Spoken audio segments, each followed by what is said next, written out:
Please sit down, everyone. The very first session is a thought exchange with Dr. Santarup Mishra on Envisioning Odisha 2036. Over the past decades, Odisha has made remarkable strides in various domains, from economic development to social progress. The year 2036 marks a significant milestone since it marks the centenary of creation of Odisha as an independent state, providing a 15-year horizon to envision and shape the future trajectory of Odisha. Ladies and gentlemen, Dr. Santarup Mishra is currently the CEO, Birla Carbon, Director Chemicals and Director Group Human Resources for the Aditya Birla Group, a USD 48 billion global conglomerate. He is also on governing bodies of professional organizations, associations such as Association of Executive Search Consultants, USA. He was also on the board of the Xavier Institute of Management, Bhubaneswar, and the Worldwide ERC, USA. He also served as a member of SHRM Certification Commission, USA. We are thrilled to have you with us, sir. May I request Dr. Santarup Mishra to please come and join us. And to moderate this session, I would be requesting Mr. Tamal Bandyopadhyay, Business Standard, to please come and join us. A big round of applause for both the gentlemen.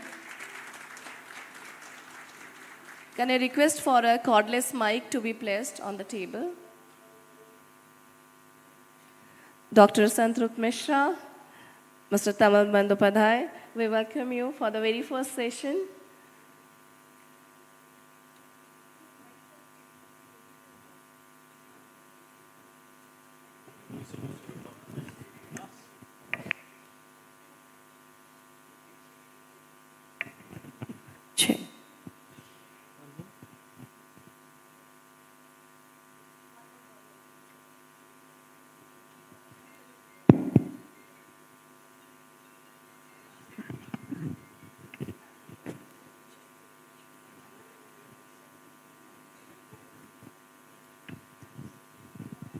Check.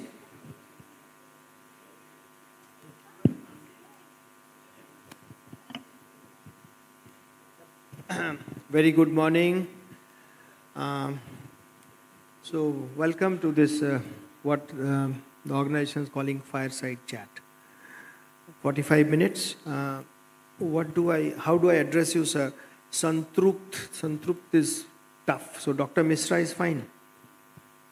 As long as you call me something is good enough. Yeah, thank you. Dr. Mishra. Nay, I mean, it's no joke. Santarup, even his teachers, I am told, used to find it's very difficult to pronounce his name. So whenever there is some award, be it recitation, or essay writing or story writing, when he says that the boy who has stood first and then they will stumble, Dr. Mishra in the audience knows that this is him, because he knows that when the teacher is stumbling, that is his name, they are finding it difficult to say. So welcome to the show, Dr. Mishra. Thank you so much. So the subject is not as difficult as your name.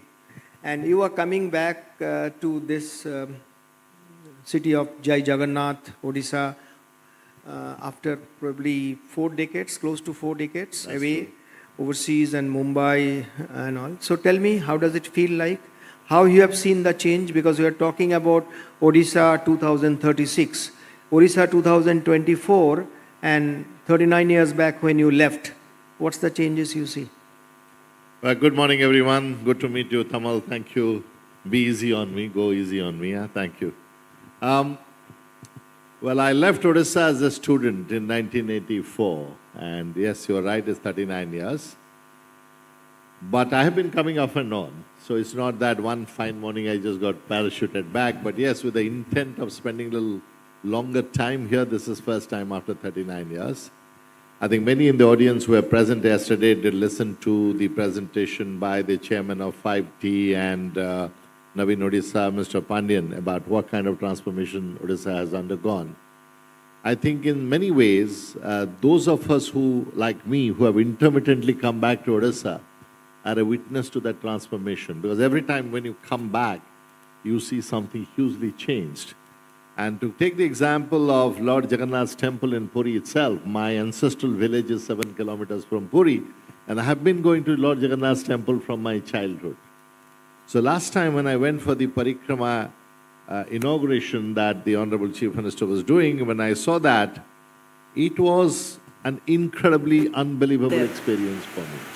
And that was just one example. Like when I looked at data in terms of, I remember in my childhood, I fractured my hand in a place called Angul playing football, where my father, I was 7-year-old or so, I think 1972 or so, I remember.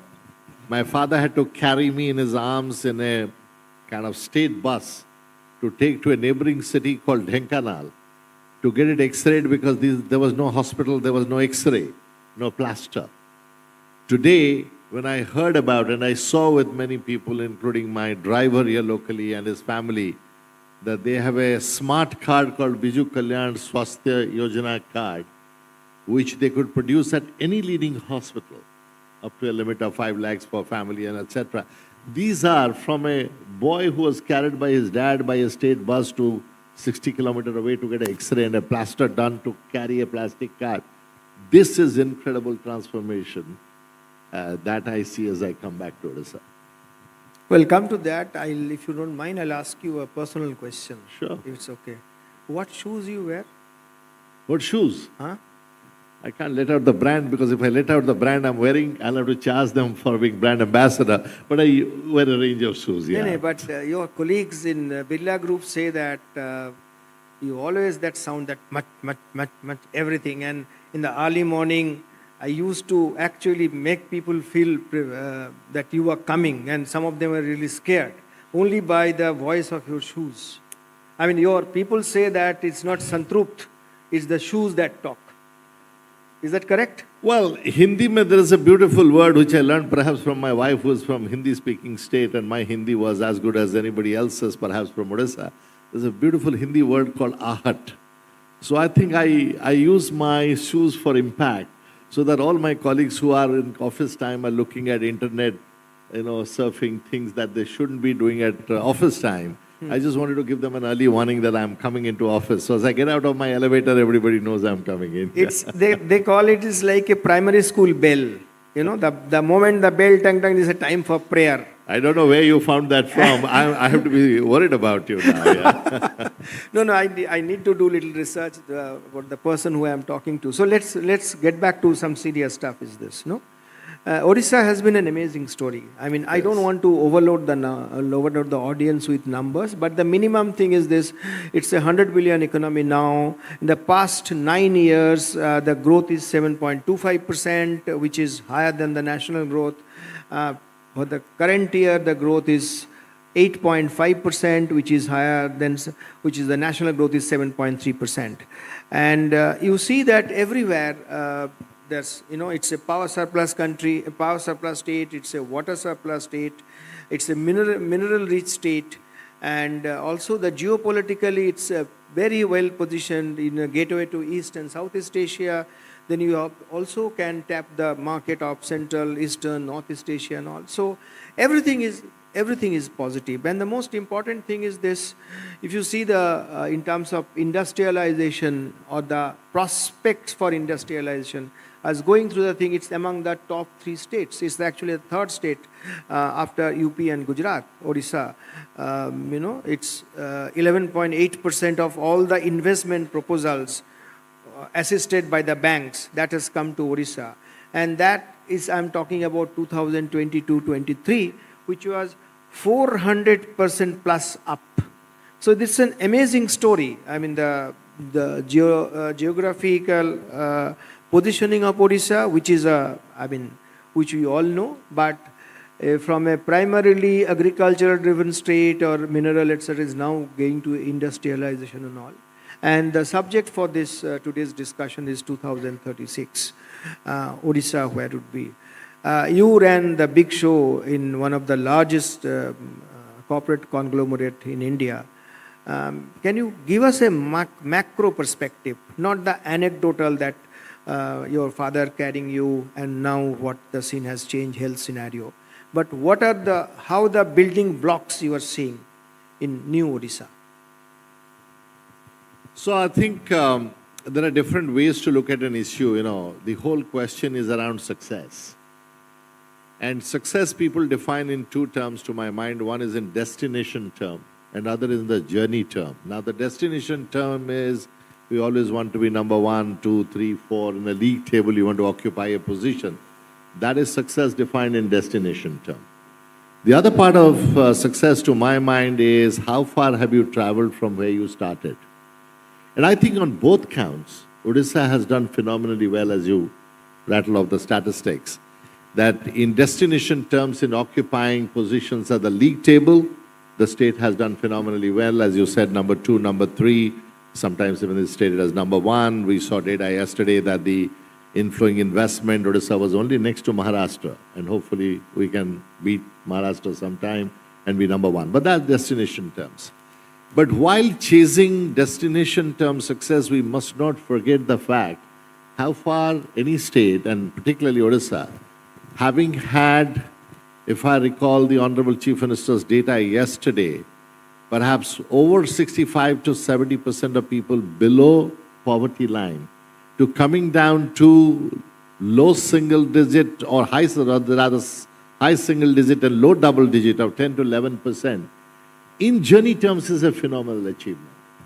Now what therefore requires for 2036 to be successful? Every country, organization, state requires the same set of things for indicators to move to be able to be successful. The basics, which is education, health, infrastructure, ease of doing business, so kind of investment can come in, outstanding skilled people, and perhaps one of the issues that in last one day we have not discussed about, and hopefully today we need to discuss about. A lot of my colleagues I see, very able leaders in field of human resource development who are here today. I think what we need to think about is mindset. And I would through this medium like to appeal to all of us sitting here that the conversation around mindset and work culture doesn't take place enough for success of an organization. If you look at Singapore, if you look at China, if you look at post-World War Germany or Japan, those countries transformed because they could convert the mindset of the people, the work culture of the people with a call to progress, to development, etc. So to my mind, the biggest challenge would be in the soft area. While the Skill Development Authority, the Department of Employment Training and Skill, they're doing phenomenal work in building the functional skills up. We need a larger, for example, Odisha historically has been an agrarian economy. An agrarian economy, if we go back to any agrarian economy historically, would have a certain kind of mindset. That, let's say, for example, you reach your paddy field 30 minutes earlier or 45 minutes later, doesn't matter. But if you go for industrialization, time discipline becomes important. You can't arrive at a factory 45 minutes later as you like. You cannot leave your machine unattended and just walk away, because in a paddy field you can leave something to be sown there, you can walk away from it.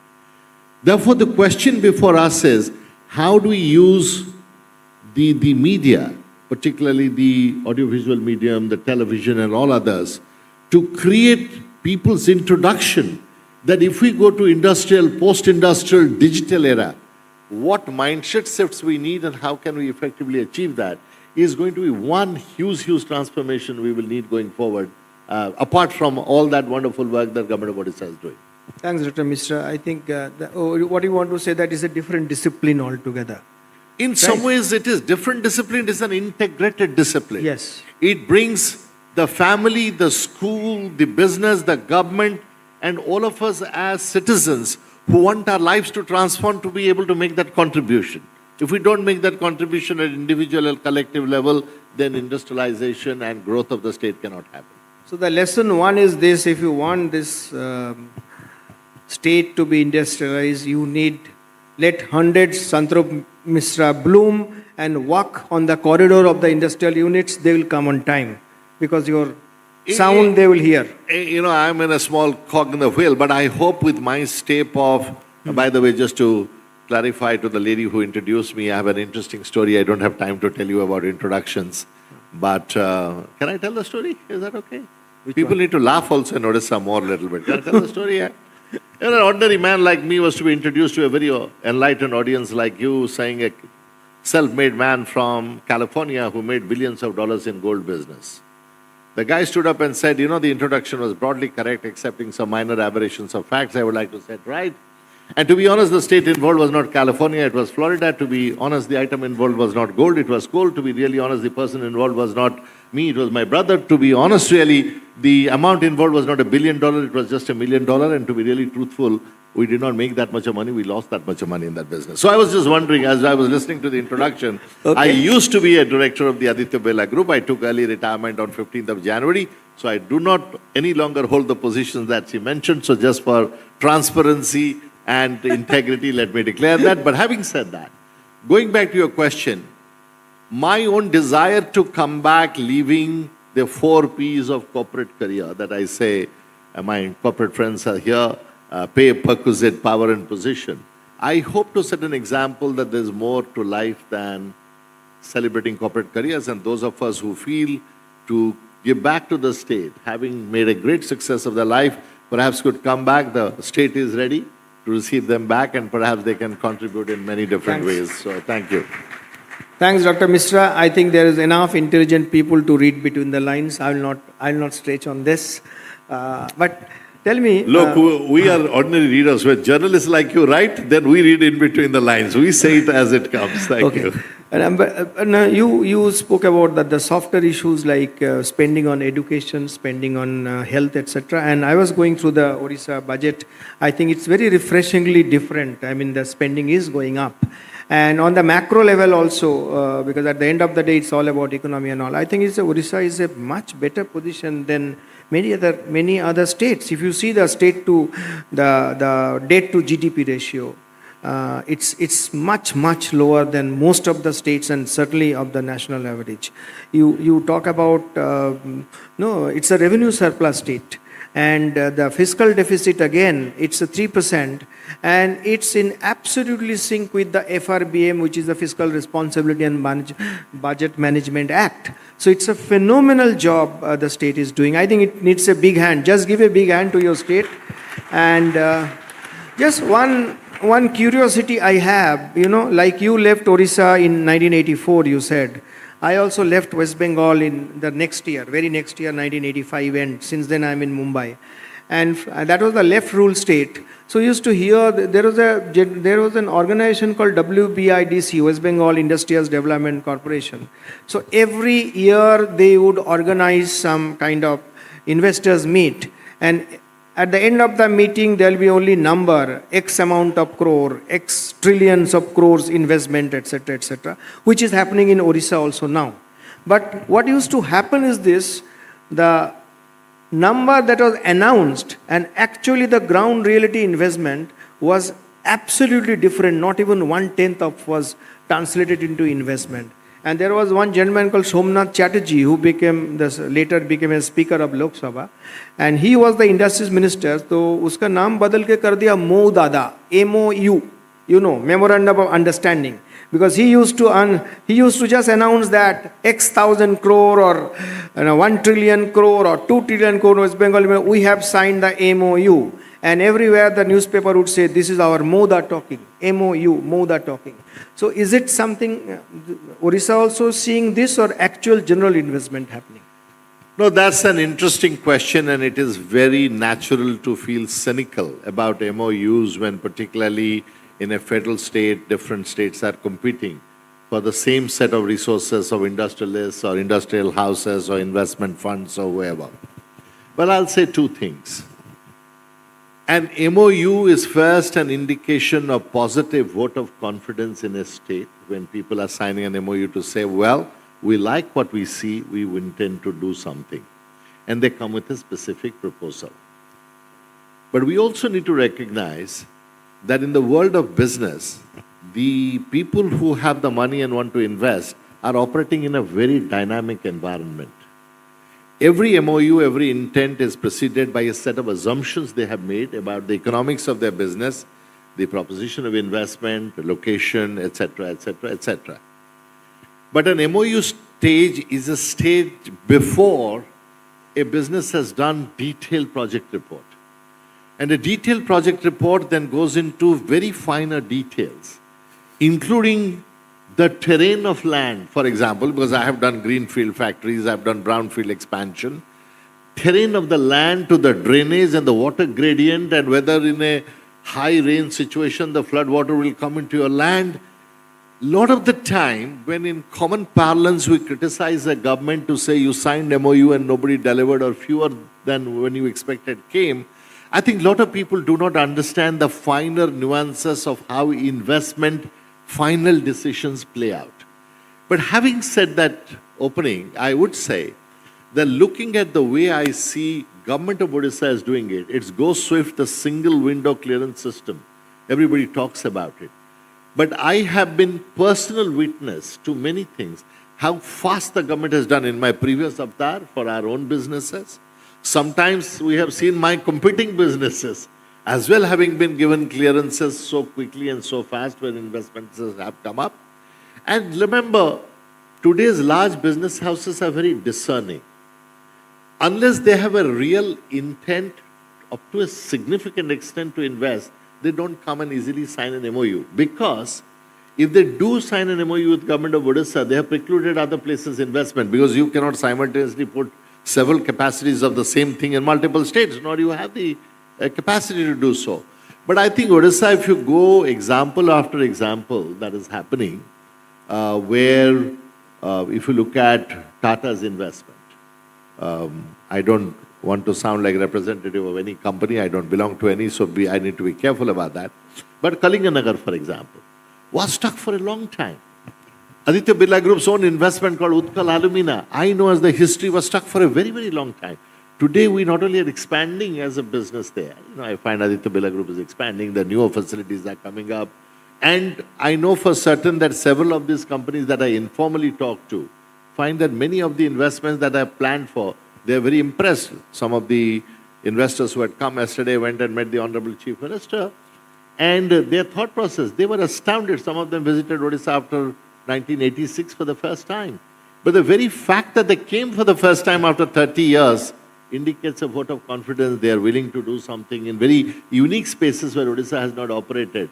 For example, you may have noticed that a biotech company has set up the largest, or which is likely to be the largest, vaccine manufacturing unit in Odisha. It's already operational, and they're likely to expand and it will become the largest. So when you see away from traditional metal sectors, when service sector or vaccine manufacturing or high-end EV or battery manufacturing, those things coming in, it is not a run-of-the-mill MOU. So I would be more positive, constructive in looking at it than taking the cynical view of maybe whatever may happen with West Bengal 30 years ago, No. I'm just... I don't want to get into the fight on Rasgulla, whether it belongs to Odisha or West Bengal. Yeah, okay. Where does it belong, Rasgulla?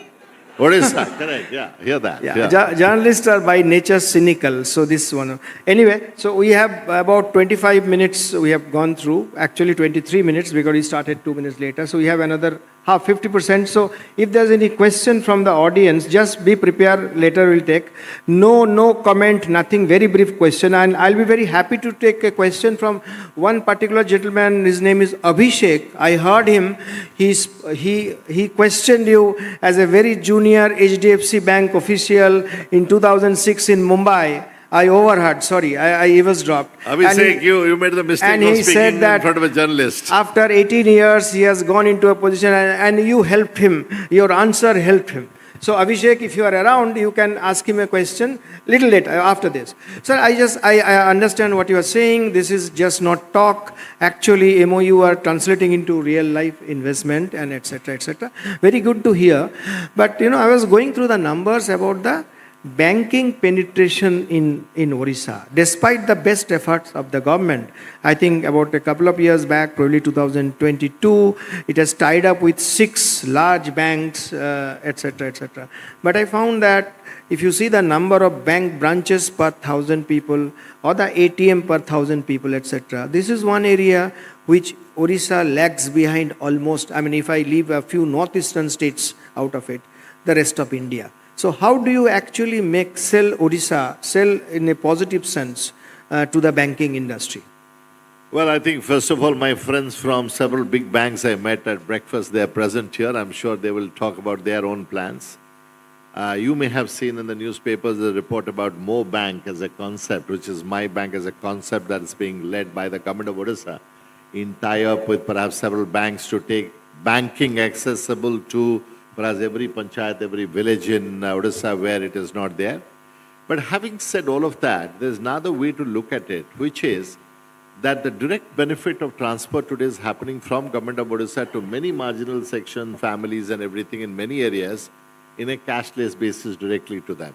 That would not be possible without a digital access to account by those people. And that itself is a very heartening development to my mind, that the lowest sections of the economy are able to benefit from the government of Odisha schemes by direct transfer of benefits to them.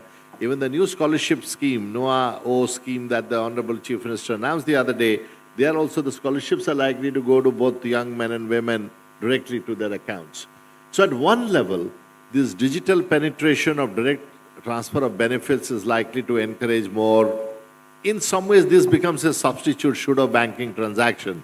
Many colleagues of mine from mutual funds and others are also here. They'll tell you this is pseudo one. But having said all of that, trajectory of development of any state will be a matter of political choice by the leadership, where you assess where it is most critical to kickstart, jumpstart, and leapfrog. And in the process, there will be less capital allocation in some areas, and you will get not that much of development in that area. So therefore,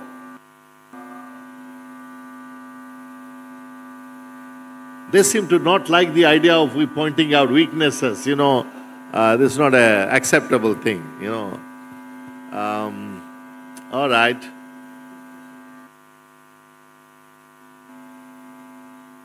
Okay. Thank you, Console, for taking control. My microphone is gone.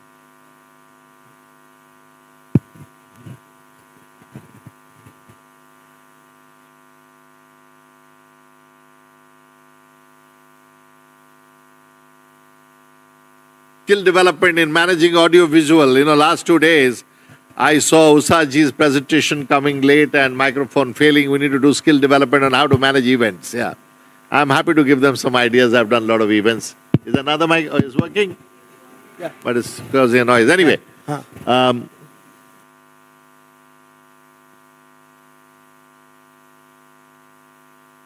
To expect, no, it's not working? No. Yeah. I'll answer immediately. Guys, listen, in 21st century, the least we can make is to make the microphone work. Otherwise, Odisha ka naak kat jayegi. समझ गए ना आप लोग? Yeah, ठीक है. So, Tamal, what I was saying is this, that development is a highly decision-prone process where the executive and political leadership together take decision where to take the state forward. But my belief is, as more and more investments come, the areas that you pointed out, for example, dematting or, for example, bank penetration, etc., will continue to grow. The interesting thing is the industrial investments are not simply coming only to the coastal districts of India. The other day I was reading and I found that it is the interior, the hinterlands of Odisha, whether Sonpur, Baudh, Sambalpur, Balangir, many of those areas, investments are going in. And with those investments will obviously the banking partners will come along. It's a question of time. So I'm not overtly worried about it, that as of today Odisha is lagging. In a league table in some areas you will always lag. Do you see a line of sight that you can make progress and catch up with others? And the determination of Odisha, the people of Odisha and the government of Odisha to not be a laggard in any area is the optimism that I carry with me. We need to play this passing the parcel because I don't think ever any. And how do I even the audience question? How do we take if there's any other microphone? No other microphone. So anyway, you are saying that Odisha is determined to. Where you are on league table, it's not a material. It's not that important. So another area.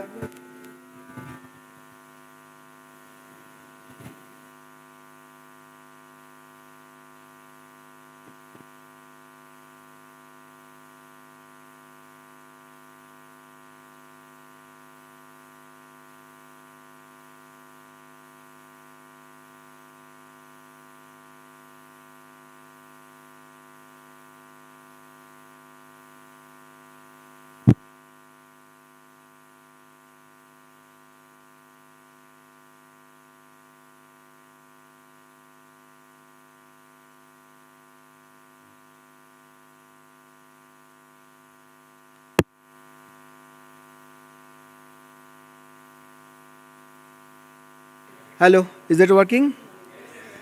Okay. So another area of, I just, no, that's okay. Leave it to. Okay. Okay, it's Sure. working as well. Yeah. All right. Yeah. This is, guys, Odia Jugaad technology. Please, 3 cheers for that. Yeah, go on, please. Yeah. Yeah, so another area I was just saying about this, one is the banking penetration despite the best effort. Other thing is this, again, if the state is surging ahead in industry, in per capita income everywhere, per capita income is one area it's lagging behind. But I say, one of the, which also comes to our mind who is an outsider is this, exposure to other financial areas like the stock market, etc. Or mutual fund, or if you look at how the SIP flows is going up across the states in mutual fund, or you look at how the equity investment and the demat accounts are going up in the past 2-3 years. But you ask any entity, and you are from corporate India, any entity which is coming for an IPO, and when they go for the so-called road shows in states, Odisha is never there. It's in Rajkot, it's in Ahmedabad, it's in Mumbai, it's in even Kolkata, but not in Odisha. Bhubaneswar, you will not find any investment banker is coming and pitching for subscription to IPO. So why is this aversion to markets for Odisha? Well, I think, and I'm not a student of economics, many of you are, and as I said, there are colleagues from banking, mutual fund are here. I believe when you look at financial literacy as a subject and the ability to risk take and invest personal funds, the large number of people still today are not familiar with the markets to make stock market investment. Odisha is perhaps in that regard still in its journey of development. And if I may give a personal example, even though it may sound anecdotal, the truth is I myself have been a hesitant investor into equity market for a long, long time, even though there is lots of money to be made. Similarly, for example, angel investing is something that has taken me time to do. It's gone down again? Yeah. All right. Guys, can you hear me at the end? All right, good, thank you. So the last Jugaad technology left is to me go and stand next to you and answer from there. Okay. So I can do that as well. So point is that if someone as educated, well-informed, having lived in a city like Mumbai, which is the kind of capital of everything, can be averse to participating in equity market, I would empathize with everybody present here if they are not active players of equity market. But having said all of that, as private investment comes, private capital comes, as comfort with private capital grows, and as surplus income and per capita income, as you saw, Odisha is growing very significantly, higher at a rate than average of India's growth. If we reach that stage of growth, I believe the day is not very far when people from Odisha will actively participate in capital markets. And I do not see the day far, perhaps a branch of any of the stock exchanges being opened in Odisha. It is one of those opportunities, not a secret waiting to happen, but an opportunity that is waiting to happen. It is just a matter of time. Thank you. And I must clarify that I am not soliciting any equity market investment. I'm just, and academically, I'm telling it's one of the signs that when you are progressing, you need to diversify your investment. True, absolutely. I couldn't agree. Financial literacy has to grow, and people must learn how to wisely invest their surplus money. And Odisha, we can perhaps encourage our financial partners here to teach a lot to people in Odisha on how to make prudent investments and what are the different avenues. Thank you for bringing that subject up. Dr. Mishra, one little uncomfortable question, or rather, again, cynical. Like typically the state government announces multiple things. I'll not name the state, but in your neighboring state, I hear that the ground reality is very different. The government promises A, B, C, D under different scheme for women, for health, for education. But if you see that, the ground is not happening at all. It's only for sloganeering. So what about the Odisha thing? You are saying it's very different, it's very sincere. And so there are two or three honest things. I think one is the state government here seems to be extremely clued into. Okay. And there are, for example, there's a recent scheme I saw that voice-activated feedback can come to the government from citizens on many of the programs, particularly one program I am forgetting that I read about. I think it was about the health sorry? More Sarkar, yeah, as the performance of the government on which voice-activated response from citizens can come. So look, it is like this. Last mile delivery is a challenge even for private sector. Those of my colleagues who are in private sector would know that despite our best intent, we suffer always in last mile delivery. Government is a gigantic operation. I have been on a large oil sector's board and I have looked at it. I have looked at my own past employment and companies. When I look at it, it's a humongous task to take and make something available to 4 crore or 44 million people, every benefit of all categories. The benefits are targeted at old people, women, lactating mothers, pregnant women, youth, old age, marginal farmers, landless laborers with, those do not have land holding.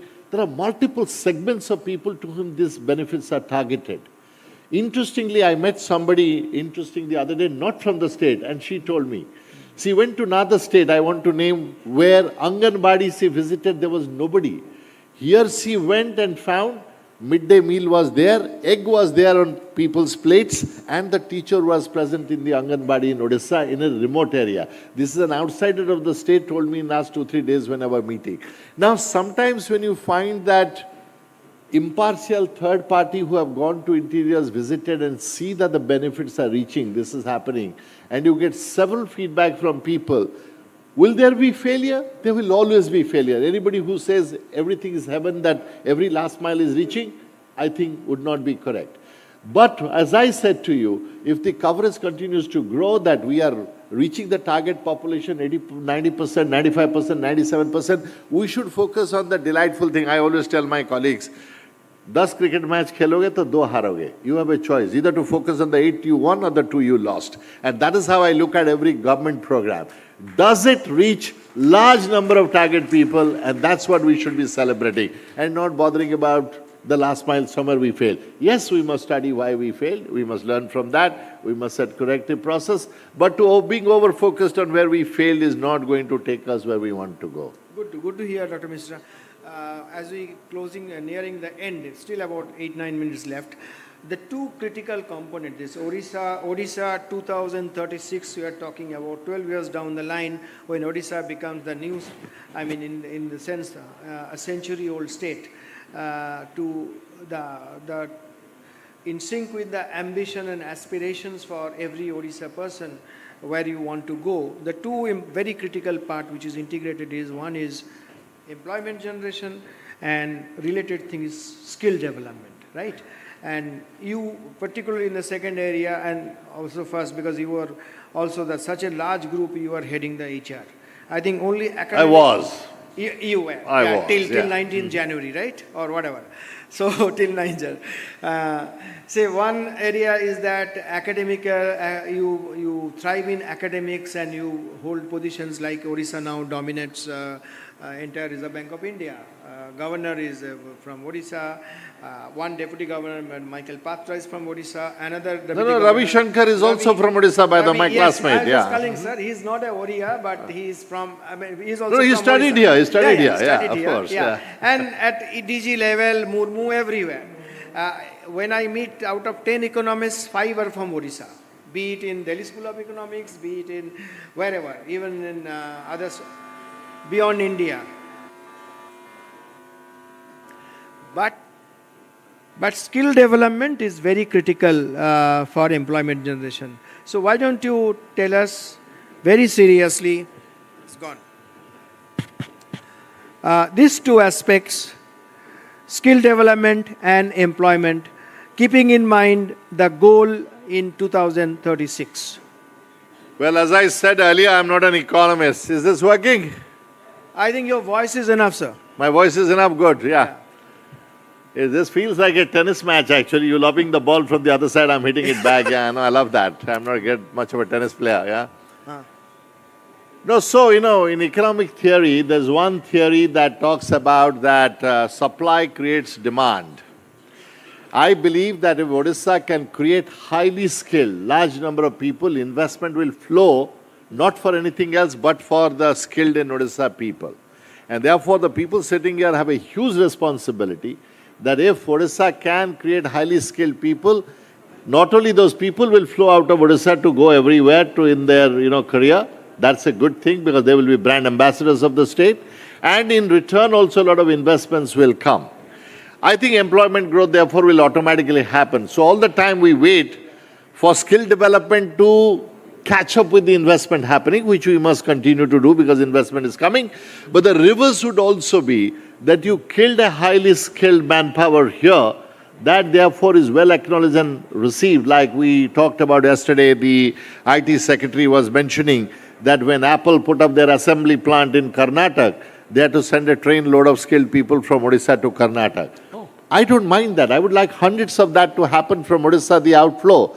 Because Indian diaspora today has gone to United States and UK, the education sector, the medical sector, and many sectors, and the many CEOs of the Western companies are led by Indians. I would like the same thing to happen to Odisha, whose talent of Odisha is well recognized in all sectors, both in India and abroad. I do not want to be parochial to say that I will train people only to be here to work here, because I think that supply will create both employment here and bring investment, and people will go out and serve outstandingly outside of Odisha as brand ambassadors of Odisha. I think we need to work on both the counts. Now, in skill development, any particular area that you would like the state to focus on? I think not one or two areas. There are two different lenses, I would say.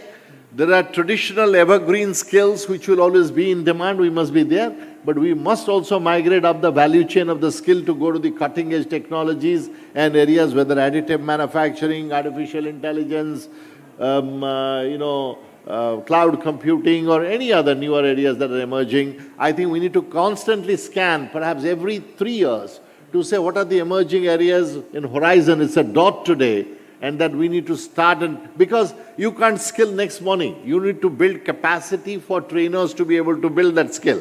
So you got to watch the horizon, what skill importance is likely to emerge 3 to 5 years, build the capacity of trainers so that when that becomes more reality, your trainers are able to deliver.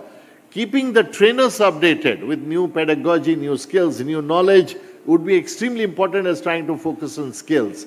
So I think all of this, when come together, I think Odisha would be the skill capital of the world, and I have no doubt on that. Dr. Mishra, last time the state fight for a patent is on Rasgulla. So what will be the next? You think the state will not have to fight, but get the patent on what? Any product you think of? I would not look at one patent. I spoke at the World Odia Language Conference recently, where I was talking about that there is a Odia terminology called bhoga, which in Hindi aap log kehte hain bhog, which is an offering to the Lord. And I created my own expansion of the word called bhog, called Big Time Hungry Odia Generation. Big Time Hungry Odia Generation, bhog. That is what I want to see, where multiple patents will come, multiple thought leadership would be coming, consistent with the government of Odisha and the Honorable Chief Minister's view of transformation. We must think big in Odisha now, not small, incremental, one patent, half a patent, 1 lakh skilled people, etc. Which yesterday, Settlement CEO said, why are you talking about 1 lakh? I will give an insurance sector 1 lakh, train more people. I think we need to think big. Dr. Mishra, we are just, a little disturbed show, but what can we do? The sound has finally gone off. My name means someone who is comprehensively contented. I am contented in spite of the disturbance. It's okay. The last word from you is, if you need to give a suggestion stroke advice to take Odisha to the level which everybody here wants by 2036, what would be the 3, 4, 5 things that you would like to say? Like you said about Bhog is an acronym of something. So you tell us 4, 5, 6 things, not more than that. Well, first thing is spread the word called Bhog, which is my patent, by the way. Yes. Big Time Hungry Odia Generation, yeah? That's my patent. Keep that forward. Now, that's one. So I'm not in the business of giving suggestions and thoughts, but what I would say is... No, sir, just let me be very, very clear again. You said that you are through with your corporate life, and now you will be doing something for the nation or for the state. So you are actually a perfect person. Suppose you will follow yourself to prepare the state for it. So it's not a suggestion. It has to be like rooted. Understood. 5-6 things. There are several opportunity areas. For example, primary education in this country and the state, we can do far more because those of you who read Adam Grant's book of Hidden Potential, he has clearly established in that book with chess players how in the US, wherever very seasoned kindergarten teachers taught primary school children, how they went and outperformed even the best schools in the country in chess and many areas, how their earning was several percentage points more in the age bracket of 25 to 30 when they were taught by seasoned kindergarten teachers. We perhaps have not yet thought about creating our primary education very impactful with outstanding teachers where the foundation is created. That's a huge opportunity area. Second opportunity area is each one of us to think how to alter the culture of professionalism in the state to become more and more professional in all dimensions of it. As I said, if we transit from agrarian economy to a digital economy or post-digital economy, the mindsets have to move, and that's my second point. And third and last point would be that part of mindset that is, that there will always be failures in spite of government doing everything possible. We need to move away from a mindset that the government will deliver everything. We need to bring all partners together, the private sector, the not-for-profit sector, people who are individual volunteers, all of us in our capacity as individual citizens. If we do not bring all the power of people together, I do not think the transformation at the rate that the government desires or we all desire for our lives is possible. Pure government dependence alone cannot transform any society. People need to individually contribute. Different parts of the society need to contribute. That's my thought on that. Thank you, Dr. Misra. I think Thank you. Thank you all. Could not have been better, sir. Just sir, for a minute and all. So essentially, what you are saying is this: it's we the people need to take charge. It's not always rely on the government. We need to approach things in a different way. We need to have a different discipline. We must rely on the government for the right things. We must not rely on the government for everything in my life. That's what I'm saying. Correct. Absolutely. Yeah. Absolutely. Thank you. So with your permission, I'll just go back, end with I will close the loop. I started with your, the sound of your shoes, which was warning to people that, boss, you need to come early because Santrupt is here. You can't afford to be late. Second thing is little secret. I tell all the people what's the capacity, about 300, 350 or 400 people. This gentleman sleeps very little and he is on his mobile, on his email early morning. So every time he was as a Aditya Birla Group, very senior executive, every time he was returning from US or Canada or Europe, anywhere else, be it 3 a.m., 4 a.m., 5 a.m., first thing before hitting the bed, he would bombard his colleagues with emails that we need to do this, I have seen this, why can't we follow, so on and so forth. And so they are always alert, the boss is coming back, they have to respond also.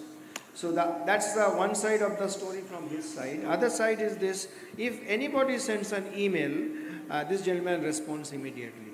So anything about Odisha 2036, seek his suggestion, seek his advice, sending him email. Sir, you share your email. Tamal, listen. I know journalists normally don't disclose their sources. But can you please name this well-wisher of mine who is leaking out these cheeky details about me? That's not important. You can deny it. I'll be corrected. No, I can't deny that. It's a fact. Share your email and bother him because he is back to Odisha and Odisha needs you, sir. So if you are happy with what he says, give him a big hand. Thank you. Jai Jagannath. Thank you so much. Thank you.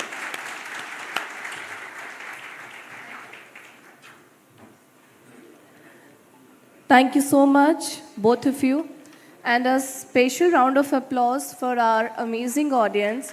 Since you were cooperative, the session with the technical hindrance, we were able to conduct it in a smooth way. We can listen to their feedback, we can listen to their insights. Thank you so much. I request both of you, sir, please be here for a moment. I'll be requesting Principal Secretary, Skill Development and Technical Education, Mrs. Usa Pari, to please come and join us and to present a token of appreciation to both the gentlemen we have here, Dr. Santrup Mishra, Mr. Tamal Bandhopadhyay.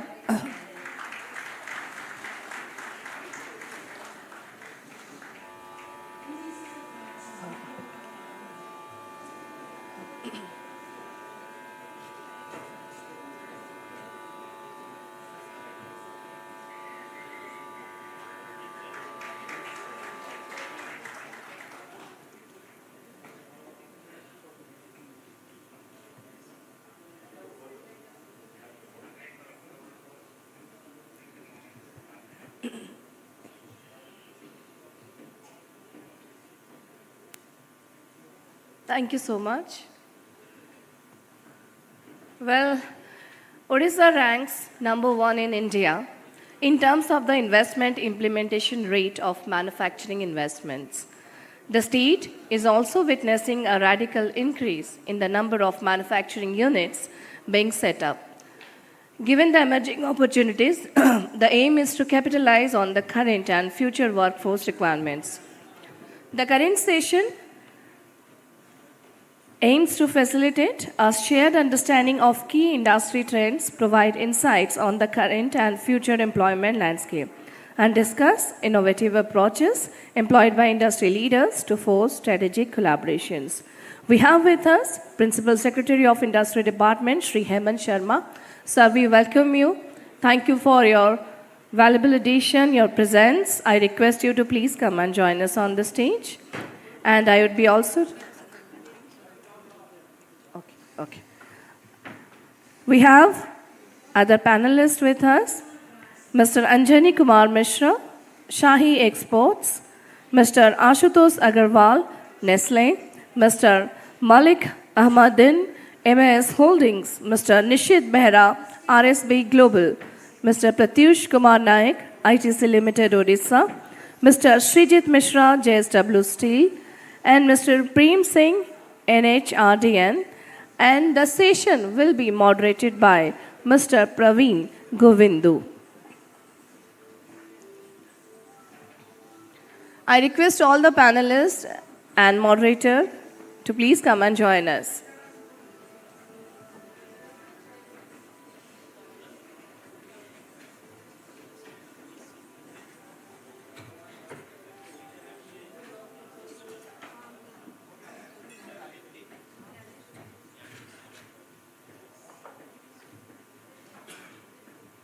I would be requesting from RSB Global, Mr. Ganeshwar Das to please come and, Ganeshwar Das, COO, Metal Vedant, to join us.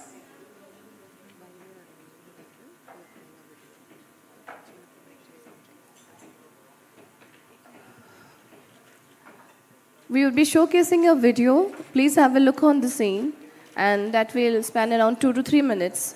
I'll be requesting all the audience, everyone, to please cooperate with us.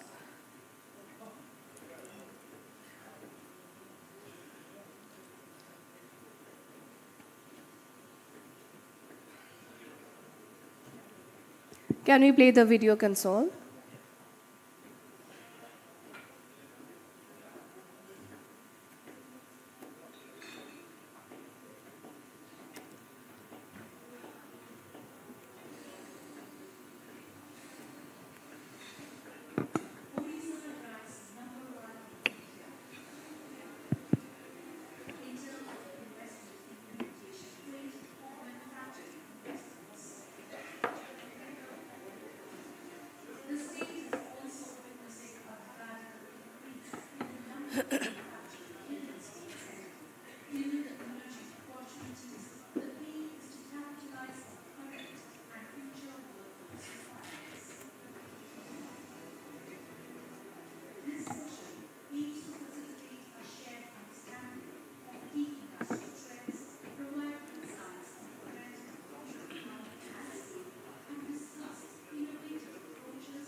Can you start?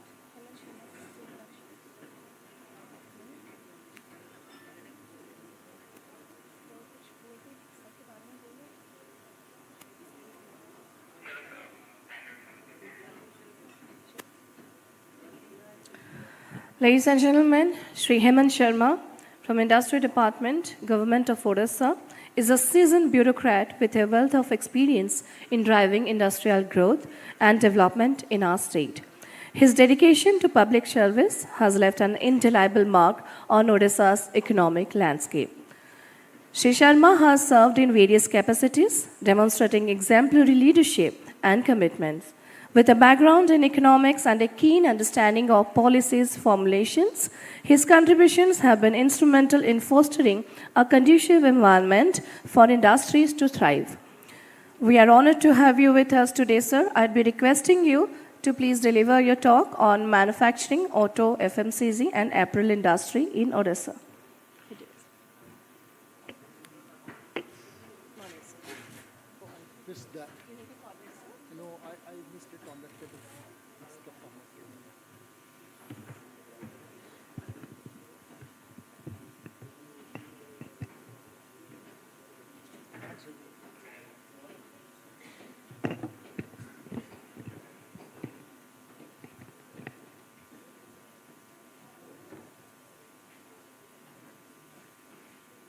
So can we have the presentation up, please? Yeah.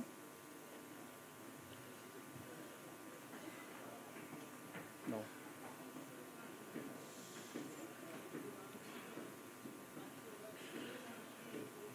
Devashish? Yeah. No, I have it. Thank you. Thank you so much. Good morning, everybody.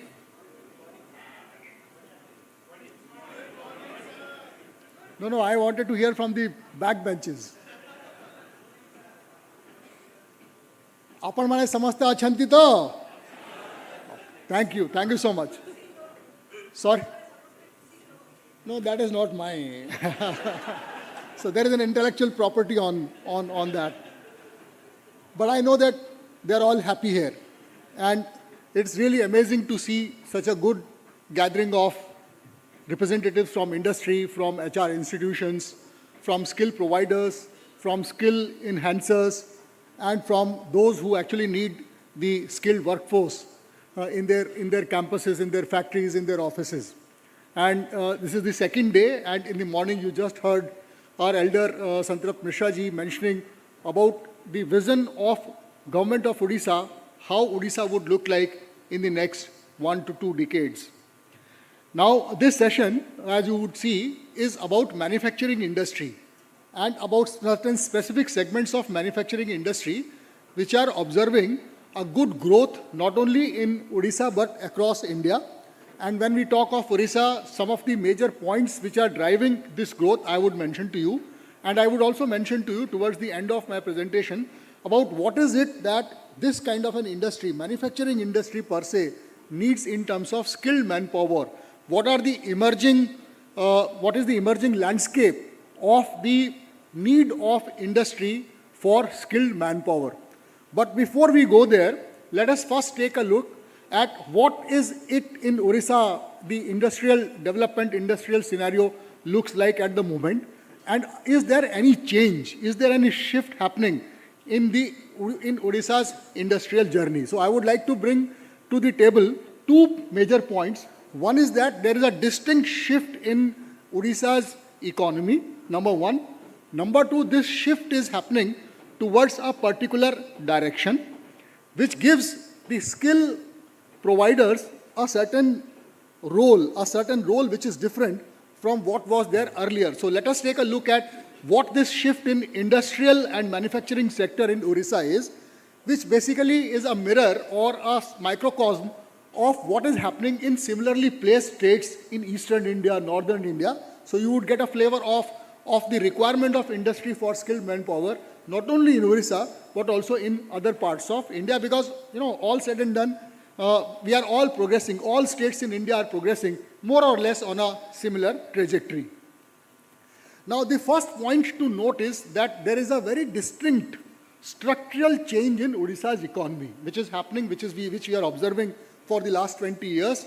And this structural change has gathered momentum, which means that this direction is set and the velocity is increasing. So there is an accelerated shift in Odisha's economy.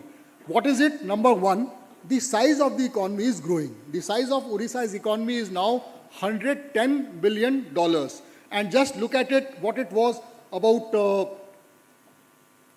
10 years ago. About 10 years ago, it was only about $10 billion.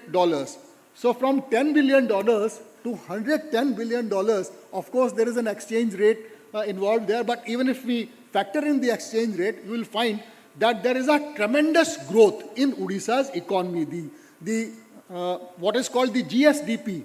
The GSDP of the state has grown tremendously in the last 20 years. I have given figures only of the last 10 years, but if we go back by another 10 years, you would be surprised to know that the size of Odisha's budget, the state government budget, which used to be about 10,000 crores in the year 2000-2001, in the current financial year, it is more than 4 lakh crore, which means that while the state economy has grown, the state resource base has also grown, which brings more money into the hands of the government, and then the government is able to use this money for the welfare of the people to spend on agriculture, on irrigation, on education, on health, and therefore this shift. The second point to note about Odisha's economy is that there is a structural change also. And you look at the GSVA, the gross value added in state's economy, in last financial year, you will find that 22% comes from agriculture, more than 40% comes from industry, and almost 36% comes from services. Now, this is a big structural change. If these figures were compared with 20 years ago, then you will find that the figures have almost reversed.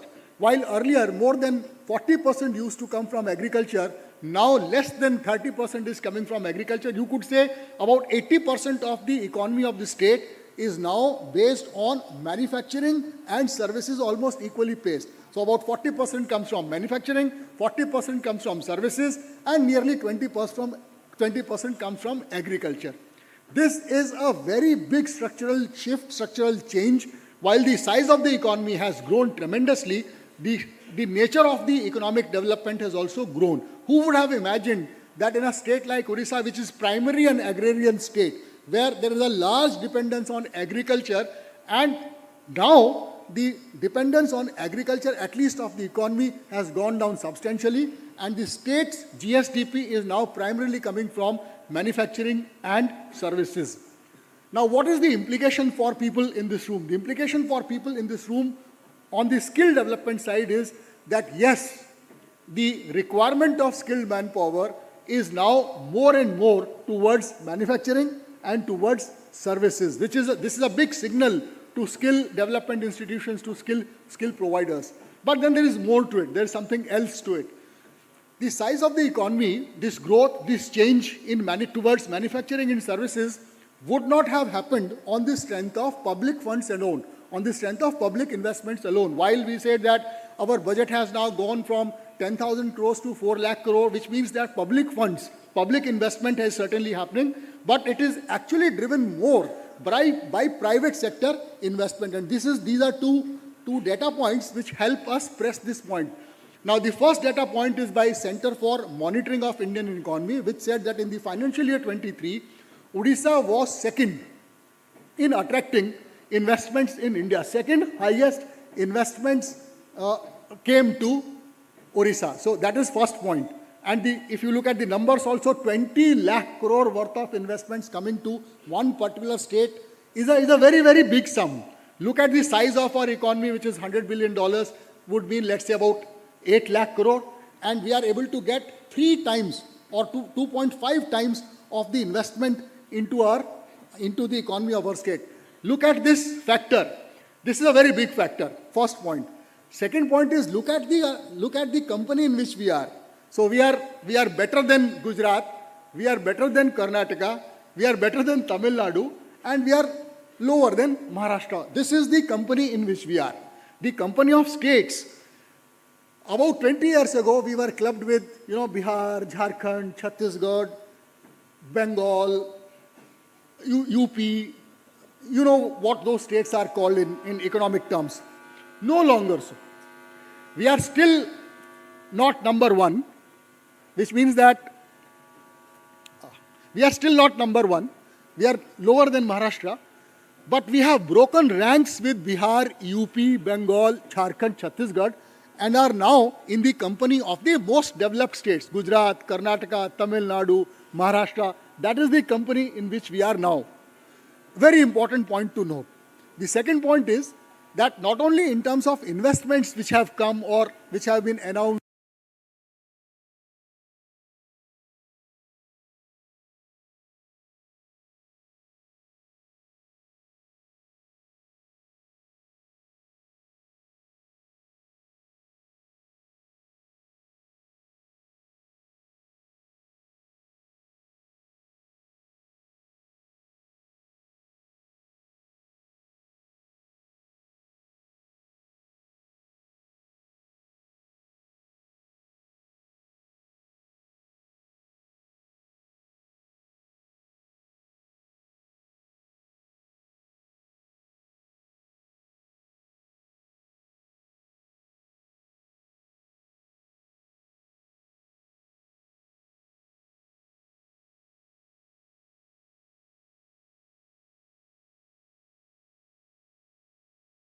what is going to happen in the next 10 or 20 years.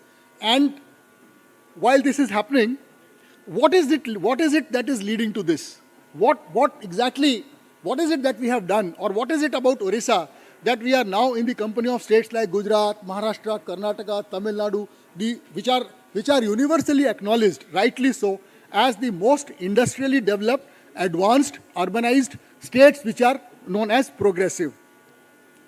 So this is, we actually have two growth drivers, right? There are two growth drivers. There are two drivers which are enabling this shift and this growth.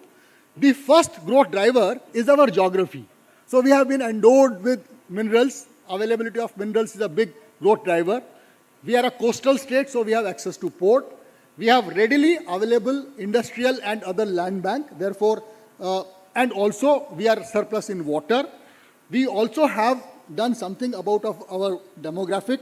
Therefore, our geography is a very big growth driver.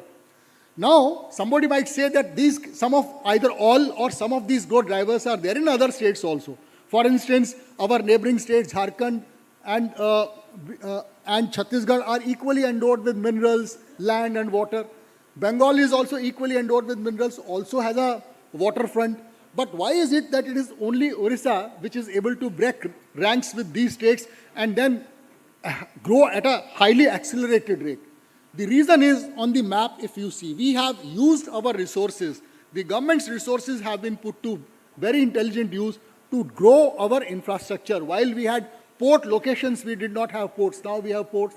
While we had minerals, we had no railway lines or roads to take those minerals to our ports. Now we have that infrastructure. We have also, through policy directions, through a policy which is called local value addition policy, we have encouraged our mineral resources to be put to better use by value adding within the state. So we are a very large producer of iron ore, but the largest producer of steel. We are a very large producer of bauxite, but the largest producer of aluminium, and so on and so forth.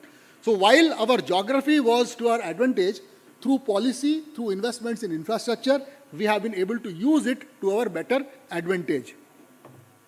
The second and very big growth driver is a sectoral shift in our industrial and manufacturing base, right? That's another very important point which has a signal to us in this room as skill providers. What is it that in the year 2000-2001, while our economy was small, the contribution of industry was also small, but the base was also limited to only two categories, mining and metallurgy. So we had mining industry and we had metallurgical industry. But if you look at 22-23, you will find that while mining has grown, metallurgical industry, manufacturing has grown, now we also have metal downstream and ancillary. We have chemicals and petrochemicals, IT, ITS, electronics, food processing, consumer goods, apparel and textiles, technical textiles, and many more. That means while our industry, it has gone up, in terms of, you imagine a tall structure. When it has to go up, it also needs to have a wide base. So while our manufacturing sector has become taller, because of the diversification and because of being able to add more sectors to it, the base has also widened. This is called industrial diversity. So we have been able to not only grow our industry, we have also been able to add base to our industry, which is a very, very big shift, and very few states in the country have been able to do it, and we have done it through policy by providing a good set of incentives, a good set of what are called factors of production, land, labor, working capital, water, electricity. By providing all these in the way that the industry needs, we have been able to drive this sectoral shift, and this is a big growth driver. But then there are certain growth enablers also. You can have land, water, power, you can have minerals, you can have ports, you can also have a good government. But at the same time, you need another enablers. You just cannot be mineral rich or water rich and still become the largest producer of steel. What is it? So these are the four important enablers which we brought in. First is that we brought in a good industrial policy, a slew of industrial policies starting from the year 2007. We also brought in good industry-ready infrastructure. Today, all our industrial major industrial clusters have good roads, good power, availability of industrial grade water, good skill development institutions. We have networked our clusters with our logistics bases at ports. Therefore, we have brought in policy, we have brought in infrastructure, and we have also made an effort to reduce the cost of doing business. For instance, the cost of industrially developed land for an auto component manufacturer in Odisha is 1/10 of what it is there in Maharashtra, 1/20th of what it is there in Tamil Nadu, and 1/25th of what is there in National Capital Region. The cost of power in Odisha is 1/2 of Gujarat, 1/2 of Maharashtra, 40% lower than Gujarat, 50% lower than Karnataka, and on top of that, we are able to ensure round-the-clock availability of quality, reliable power. Why? Because of the previous. Because we have been able to infuse capital. Government has been able to infuse money, investment into public infrastructure. And the fourth and final point is the ease of doing business. Today, our single window system, what is called Go Swift, has been rated by Government of India as the best single window system in the country. I was awarded by Government of India with the National E-Governance Award for Single Window Services. 54 clearances from 18 departments are provided within 30 days. And it is our claim not before this audience, but certainly when we make our investment pitch, that we are the only state today amongst a community of states which is able to provide 30 acres of land in 30 days, 50 acres of land in 50 days, and 100 acres of land in 100 days with factory gate availability of water, power, and connectivity at government cost. So that is something which is driving industry. While there are growth enablers, there is a very big growth sustainer. You can still have, you can have all this. You can have minerals, you can have land, you can have good industrial estates, you can have good power, good policy, ease of doing business. But there is a very big element which we in our community of industrial developers, we call it sustainer. Skilled manpower is the single biggest growth sustainer. And if you do not invest, if a state or a region does not invest and does not plan for availability of skilled workforce required for the industry, contextually required by the industry, this growth will stall. And stalling is a bigger problem than your inability to take off, right? Imagine that you have taken off, which is a difficult thing. But while you are off, you are up in the sky and the engine gets stalled. Imagine, what will happen. Availability of skilled manpower is a similar situation. So it is called a growth sustainer. That means while it does not help you to take off, but it actually helps you to keep flying. And this is a very, very important feature. Even today, there are examples of states in the country, states down south, which are very well advanced, but are now losing industry to Odisha because of their inability or because of not doing enough to provide a continuous steady stream of skilled manpower where it is required. So, and which those states are and what their problems is.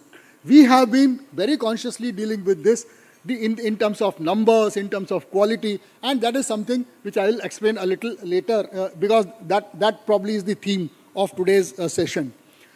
We take pride in the fact that, numbers apart, Odisha's workforce is A, skilled, B, it is productive, and C, it is disciplined. You go to any industrial cluster in India today, whether it is Ludhiana or Jalandhar, Chennai or Coimbatore, Bangalore or Mysore, Mumbai or Pune, Kolkata or Jamshedpur, Delhi or Gurgaon or Faridabad, you will find the best, the most skilled, the most productive, and the most disciplined worker in any factory are actually from Odisha. And this is a fact which means that we must have done something about it. This is not something, this is not our geography, right? This is not our geographical endowment.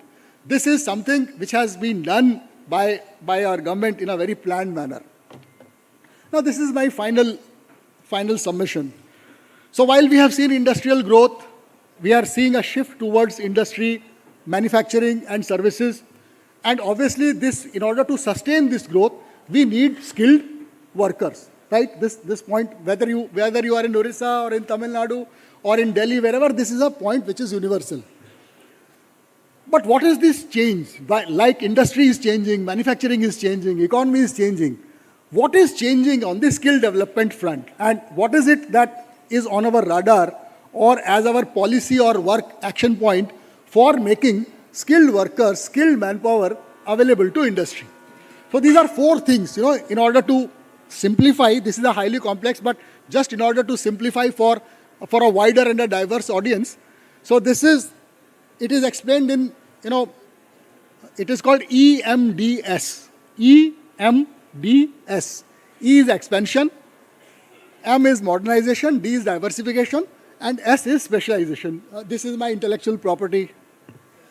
So this is, I am making it point very clear. This is my intellectual property. So if you want to use it, use it. But please give a credit to me because it is a part of something which I and my team have done jointly. So this is my intellectual property. I lay claim to this. Credit, right. So what is expansion? Expansion is very simple numbers. We had, let's say, 5 textile units last year. This year we have 15. We need 20,000 more workers. We had 5 steel mills in the year 2010. Now we have 25. We need more workers. That means expansion. Numbers are growing. What is it that we have done to give additional numbers of skilled workers? We have set up more ITIs. We have set up more polytechnics. We have enabled setting up of more engineering institutions. So this is very fairly understood. In the year 2008-9, when I was Director Technical Education, where Regu is now, we had only 13 government ITIs and 6 government polytechnics. Today this number is hundreds. This number runs into hundreds.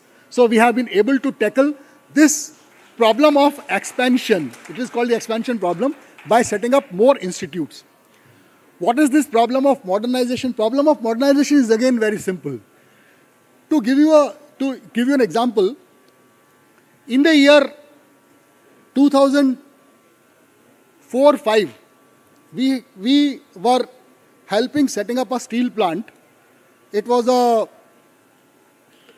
5 million tons per annum steel plant. 3 million tons per annum steel plant at Nagar by a very well reputed company. And they gave us their requirement that they would need 10,000 workers. And then they said, this is the nature, so many mechanics, so many fitters, so many electricians, and so on and so forth. In the year 2012-13, we were helping setting up a 12 million tons per annum steel plant at Paradeep by a Korean company. 12 million tons per annum steel plant, they gave us a requirement of 7,500 workers. Capacity went up, numbers came down. Very recently, just about a year ago, we helped set up a 24 million ton steel plant by a Japanese company. It's known ArcelorMittal Nippon Steel, and also JSW, where JFE of Japan is a major investor. The capacity is 24 million tons per annum. Requirement has come down to 5,000. However, while they are still mechanics, they are fitters, they are electricians, the equipment on which they need to work are highly modernized. So you can imagine in simpler terms, instead of a mechanized lathe, it is now a CNC machine. This is called modernization, and by and large, this is happening across board. I gave you a simplest example of a steel mill, but it is happening in a textile mill, it is happening in a biscuit factory, it is happening in a pharma or a medicine factory, it is happening everywhere. How do ITIs and polytechnics tackle this problem? You cannot have ITIs, or every 5 years you cannot have new trainers, you cannot have new teachers. Once you have recruited a trainer, he stays with you for 30 years.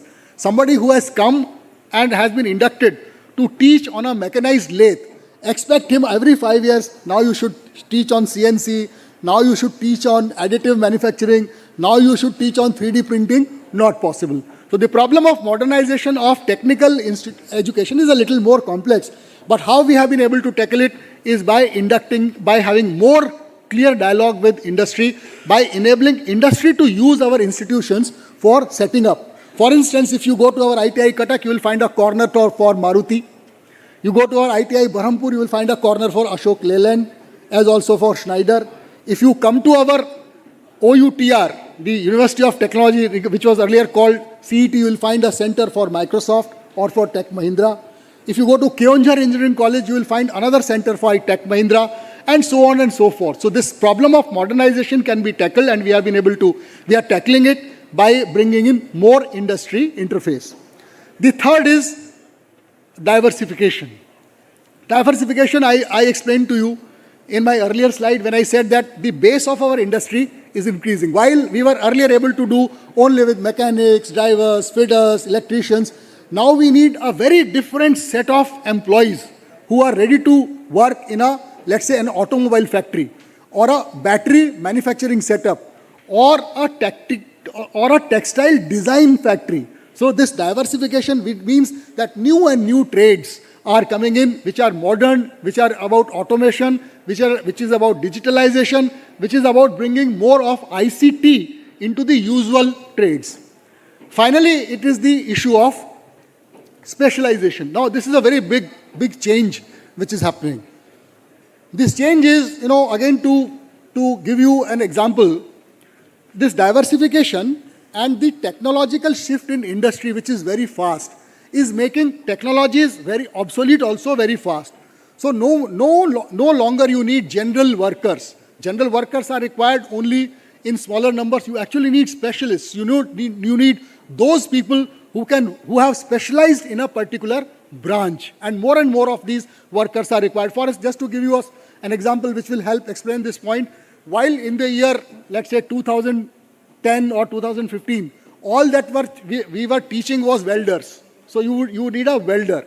Somebody who can weld, he can use gas welder, electricity welder, something like that. However, now you need very specialized, somebody who has done a 1.5 or a 2 or a 3 year course in welding, but is now into butt welding, stainless steel welding, plastic welding, titanium welding. This is called specialization.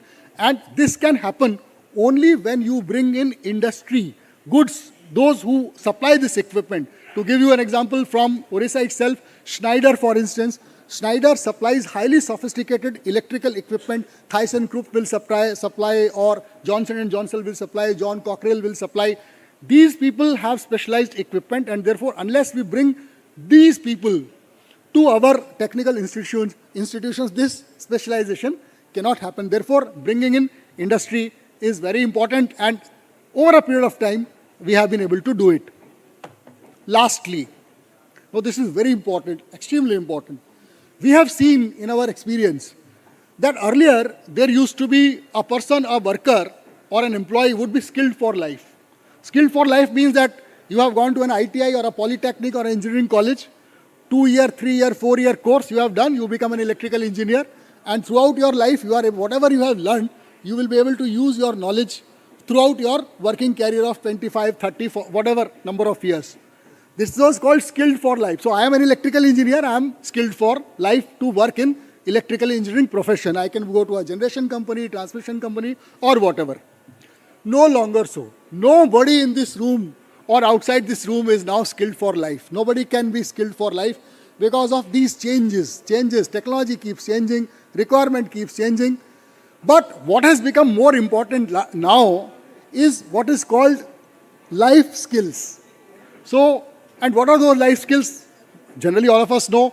So, while skilled for life has gone out, life skilled have come in.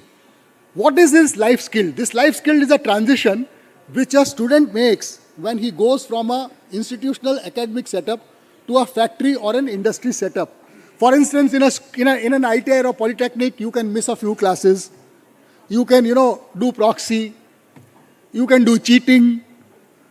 It's par for the course. Some people will always do that.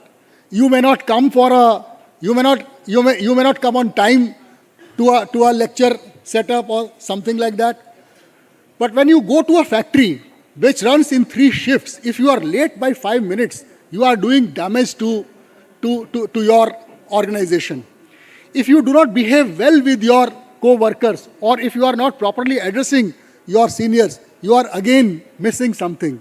So these are called life skills: being punctual, being disciplined, being career conscious, being able to learn after every 5 years. The ability and the receptibility to learn is a life skill. Now, companies, factories, industries, hotels, hospitals, whether it is a manufacturing or a services sector, while they are looking for skilled workers, but they are actually looking for life-skilled workers.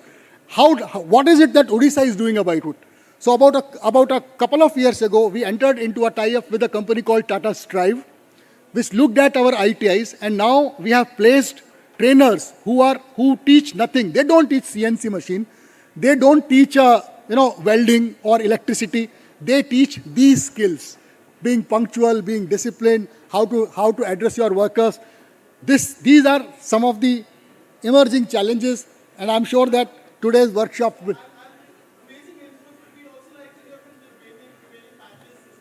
I think the system did it for you. They closed my vice presentation. Thank you.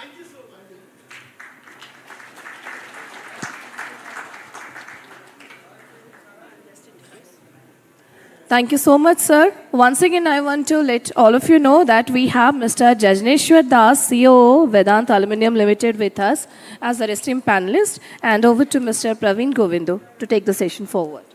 Thank you. I hope I'm audible. This is not audible?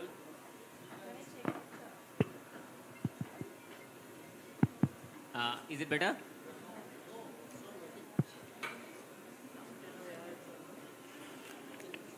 Check.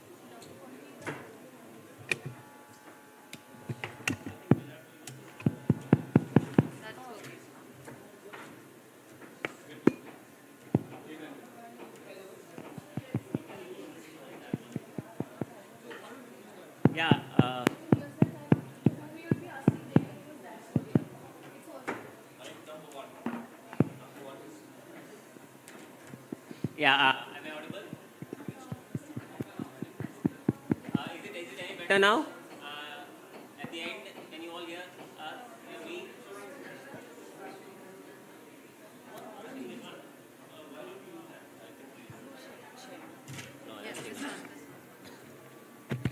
Hello. Yeah, I think this is much better. Thank you, Mr. Hemanji. It's great to hear your thoughts on what you're doing, for the Orissa state, and the kind of numbers that you've shown in terms of growth enablers, growth sustainers, and I really like your EMDS framework. And to continue this discussion forward from a panel perspective, we would like to probably borrow on some of those thoughts that we heard from Mr. Hemanji today. And I would like to start with just a quick round of introductions. Probably, I'm a partner. My name is Praveen Govindu, partner with the Deloitte Consulting Practice. And I would also quickly request panel members if you could also just briefly introduce yourself, if possible. Or we could also do it as we go through the question panel. Yeah? So let's do that. Let me start by saying, a famous gentleman, I think, said, manufacturing is a cure for all ills of age. And I think it is applicable in all ages, right? And today, for example, whether it is climate change, whether it is the geopolitical crisis, whether it is economic growth, I think manufacturing and industries has been at the forefront of managing a lot of those or addressing a lot of those challenges. And I think it is in similar context and vein that we would also like to have this conversation with our esteemed panel members today. And some of the topics that we would like to cover, in today's discussion with all of you is, how does, let's say, and just drawing a broad set of themes. Please feel free to also, I want to make it very interactive as we speak, hopefully technology and allowing us to do that. Let's say start with Industry 4.0, right? And the kind of implications that we all see because of Industry 4.0 on skills and workers. The second thing is, are there any major skill gaps that persist today, and how can we address some of those skill gaps? and any examples from your own perspectives will really help us add a lot of value today. The other thing is any innovative strategies. Again, could be examples from your specific areas or could be otherwise.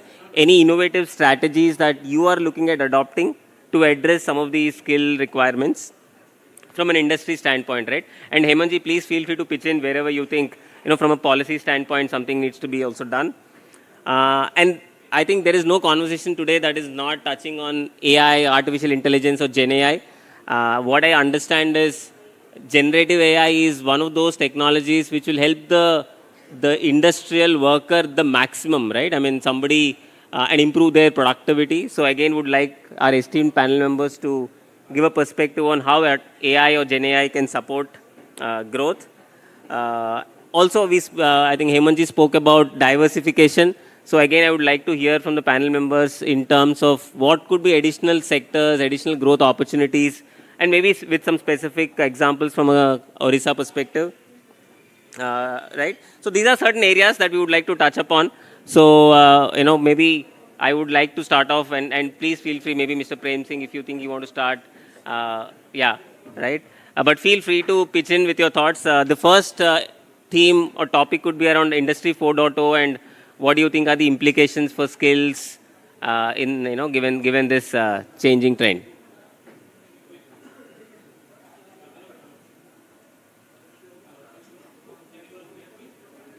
Hello. I think. Yeah, I think there's a bit of an issue. Yeah. Good morning. Yeah. मैंने नहीं सोचा था इतना ठंडा response होगा good morning के लिए. Good morning. That's better. So just to build on the discussion forward, firstly, I like to compliment Mr. Sharma. He spoke like a corporate executive on top of numbers, talking data, talking trends, and not about one industry. In all the industries, I think a big round of applause for Mr. Sharma. We need a lot of such bureaucrats, lot of such public servants who are really on top of the number and who are on top of the game. So well done, Mr. Sharma. Now, building on the discussion, I think a couple of things I like to add here and slightly expanding the horizon of the discussion. You see, in addition to the general sectors of industry which we are witnessing are growing, there are few more areas of growth which we are going to see very soon. Number one, green energy. I think green energy is one of the sectors which is going to grow significantly, and India is going to be a big player. Within India, few states will have a tremendous contribution, and that is where Odisha fits in. So I think that's one area where there is a significant traction right now. Number two is the whole area of semiconductors, chips, etc. If you keenly watch what's happening in the Ministry of Information Technology and Electronics, and if you listen to what Mr. Ashwini Vaishnav keeps on talking about, the significant focus on semiconductors manufacturing and chips manufacturing is going to shift to India largely because the trust deficit that is happening with respect to China. That's why a lot of countries, a lot of companies are essentially talking about China plus strategy. And India is going to be a significant player. And within India, Odisha has certainly edge. So that's another area of focus. Third, not many people are talking about it, but this is also going to become a big segment of growth.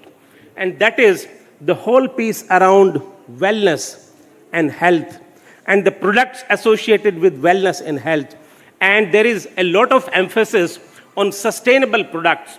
In fact, so much so that the manufacturing industries, manufacturing companies like ours, I come from a large manufacturing company, and you would have, I'm sure many of you would be users of the tires which my company makes, JK Tire. You know, there is a significant focus on using sustainable materials. And how much can you replace the existing materials through sustainable materials? You'll be glad to know that about 80 to 90% of the material that our company is going to use in manufacture of tire is going to be sustainable, which means that you will be reducing the carbon footprint to that extent on the planet. So that is going to be another significant focus. Last point I want to make, and then I'll turn to my other co-panelists, is this whole piece of India advantage. I think this is something which we should not lose sight of. India as a country, we are a young country, 28 and a half years of median age, and that is a big advantage. I think we must leverage on this big advantage we have. That's all. So I'll leave to the other panels. Sure. Thank you. Thank you, Mr. Thank you. Prince. Thank you. Thank you. So, taking off from where you left, right? So, what do you see, given that there is a lot of opportunity, there are new sectors emerging, and this can be from any panel members, how do you see the implications on the skill requirements itself, right? Because of all these changes. Where do you see the maximum impact? What kind of skill areas do you think we should be now looking at? So, any thoughts from any panel members on the skill requirements given all these changes? Sure, Mr. Ashutosh. You may have to come to the podium and speak.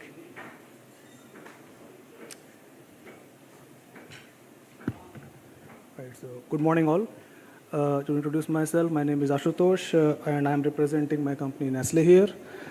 We as an organization are very new to this state. We will be soon starting the construction of our 10th factory in India. It's the first one in the eastern part of the country. And I would be the head of the project leading the factory. So that's why we need people to run it, and that's why we are here. So thanks for inviting us. And I just wanted to, touch upon this subject, taking cues from what sir mentioned in the 4 quadrants. So in each quadrant, I had something to contribute. I thought of, maybe that's the right way to put it. So first of all, let's say when we talk about expansion, and truly yesterday I was, and it's only my second visit to Odisha and Bhubaneswar. Yesterday I was really awestruck by going through all the good presentations, discussions, and the kind of the great strides that the state has taken in terms of its development, really shining at among the top 3 or 4 states in the country now. So in line with that, of course, we need many more ITI centers, we need many more engineering institutes to cater to that, the workman requirement. But just one suggestion that from industry that we wanted to mention here is not to lose sight of the quality of education that is being imparted in those institutes. That is very important because the fundamentals remain the same. Over last 2 years of 2 decades of me being in this manufacturing sector, I have come across many interviews and discussions with candidates where, be it ITIs or engineering, where you will be surprised to know that people passing out of the ITIs are not really aware about, let's say, how many millimeters in 1 centimeter. So we, in other states, it's not Odisha, I'm talking about the other states there. So there also, a lot of focus is there on increasing the number of institutes, bringing more and more people under the ambit of ITIs, but somewhere we lose track of the quality of education that is imparted in the institute. That's very important, otherwise becomes difficult for their employment later on. And talking about engineering college as well, same goes there as well. So a refrigeration cycle is a refrigeration cycle, be it today or be it tomorrow, be it 50 years later. So that is important. Second is talking about, let's say, modernization. So very aptly mentioned. Today, well, for me also over last 2 decades, I have seen the manufacturing sector for food among various factories that we have around changing drastically. Earlier, the manufacturing, if you see, it was more and more manual operations. Today, in the interest of increased productivity, modernization of shop floors, we have more and more digital operations. Even though the way machines will run, the mechanics will remain the same, the laws of physics will remain the same, but the way operator or the engineer or managers interact with the machinery is very different today. And that's what this Industry 4.0 is all about. With the advent of Industry 4.0, definitely the skill gap around interacting with the machine is more and more relevant. So while today, and I saw it yesterday as well, that there are strong plans in place to bridge that gap as well, but just to re-emphasize from manufacturing sector that can we have some kind of specialized elective courses or maybe short duration courses in the current institutes which talk about how to interact in a digital fashion with the machinery, how to get the data, how to analyze the data, and how to make it work better. Earlier, 20 years back, if you see, it was all about pressing certain buttons, toggle switches, analog machine. Today, it's all digital. So I think that's important, how the person will interact with the machines. Talking about diversification, we at Nestle have a strong commitment to have a gender-balanced shop floor. The mandate that we have internally for our factory here is have at least 50% female workers, all through. And I was pleasantly surprised to go through the brochures where it says that we have, at the state level, a target of 30% plus female enrollment. I had not expected that before coming to this workshop. That's a very good, pleasant surprise for me. But just to build upon that, maybe 30% is good today, not enough for tomorrow. We have to target more. If there is a good trained pool of female workers available to pick from, then certainly we can do good justice to this number. So more and more ITI is coming up. The Mission Shakti initiative that has been taken up is really great. If we can bring more and more ITIs under this ambit, encourage women at least to enroll into those ITI institutes is important. If I go through the list of ITI institutes in Odisha, female enrollment rate is still low. So maybe we have given the facilities, the institutes, but are we providing the ecosystem which is necessary for women to enroll into those IT institutes after passing through 10th or 12th? That is important. And finally, about specialization. So generally, we are in the process of setting up a new factory, but then there are certain manufacturers already here. And after a while, the worker is already there on the rolls for 5 years, 10 years, and as the scenario outside is changing, it becomes important for the workers to be kind of reskilled, upskilled on that skill gap. So while as a team here, we are focusing a lot on new hires on our institutes for 2-year, 3-year courses. But maybe it's also time that we talk about some crash courses, some 1 month, 2 month type of courses, some part-time stuff that those employees can avail to reskill themselves. So after 5 years, okay, now I see digital as a gap. We have a 2-month program available, and somebody in the evenings or in the weekends can enroll on it and upskill himself or herself. That's probably also a way to go. And finally, when it comes to the digital shop floor, they become more and more automated. So this interaction with the robotics, basic troubleshooting also becomes important. And that also, I believe, can be an added elective or a subject on top of the traditional courses that we have today. Talking about I think your next question was the tools that we use in our industry. So globally, we have tools like, we call it POCA. It's an organization outside. We have videos of training materials available. We try to take people through it. And then there is a new thing coming up, which is virtual reality, VRR. So let's say we hire a new person. He has gone through all the fundamentals of that particular course in the college. And then there is of course, 2-3 weeks of inductions and all. But then there are certain visual courses available for him or her to go through for that particular kind of machine. It's like you learn driving, you know how to drive a general car. But when you get into one particular car, you get to know the nuances of the car. So how do you, instead of going through that thick booklet of the manual of the car, can you get a 5-minute virtual reality video to get a quick overview? That's the kind of the theme or the way that we have started to use at our organization more and more. It's still in the nascent stage to get them familiar with, let's say, for what will be the food manufacturing process that he will be working on. Maybe that we can see if it makes sense in certain crash courses that we can enroll in our institutes as well. Thank you. Sure. No, that was absolutely awesome, because I think some of the thoughts that you have raised in terms of the skills that are required, right? Mr. Jajneshwar, you want to add something to this? Sure.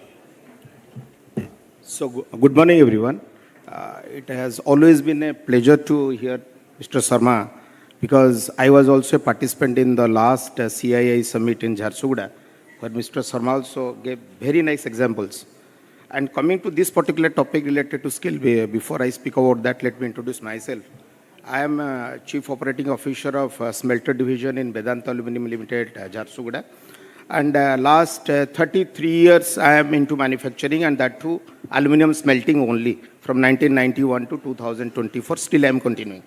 So with this experience, what I have seen related to your question of skilling, so I think the example given by Mr. Sharma is very, very apt.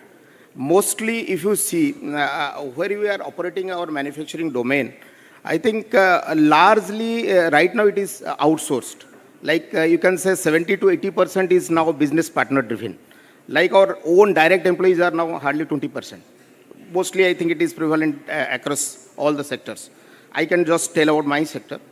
Here the distribution, the domicile, the domain is around 20% direct and 80% indirect.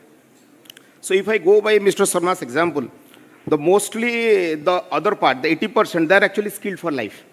If you see, in my domain, it's aluminum smelting domain.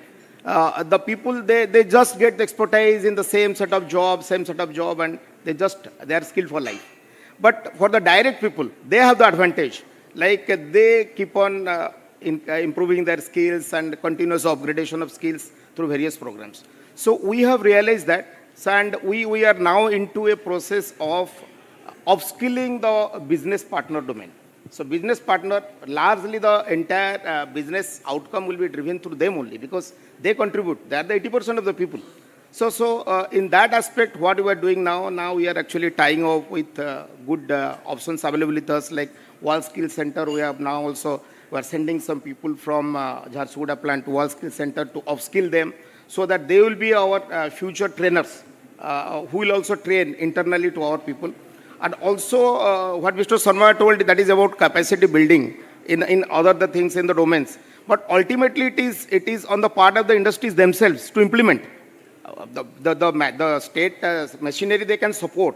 For the capacity building they can facilitate. But ultimately the education part has to be done by the industry itself. So in that way we have understood our responsibilities. We have started doing that. We are also now grooming a set of leaders for exclusively for skilling inside our premises also. We have identified a few people from our domain who have actually spent 12 years, 15 years, 20 years in the same things, and they are now also training our business partners and also are taking outside help. So these are the two aspects of upskilling, and this is going to, I think, make a difference. And the second part, like that predictive analytics.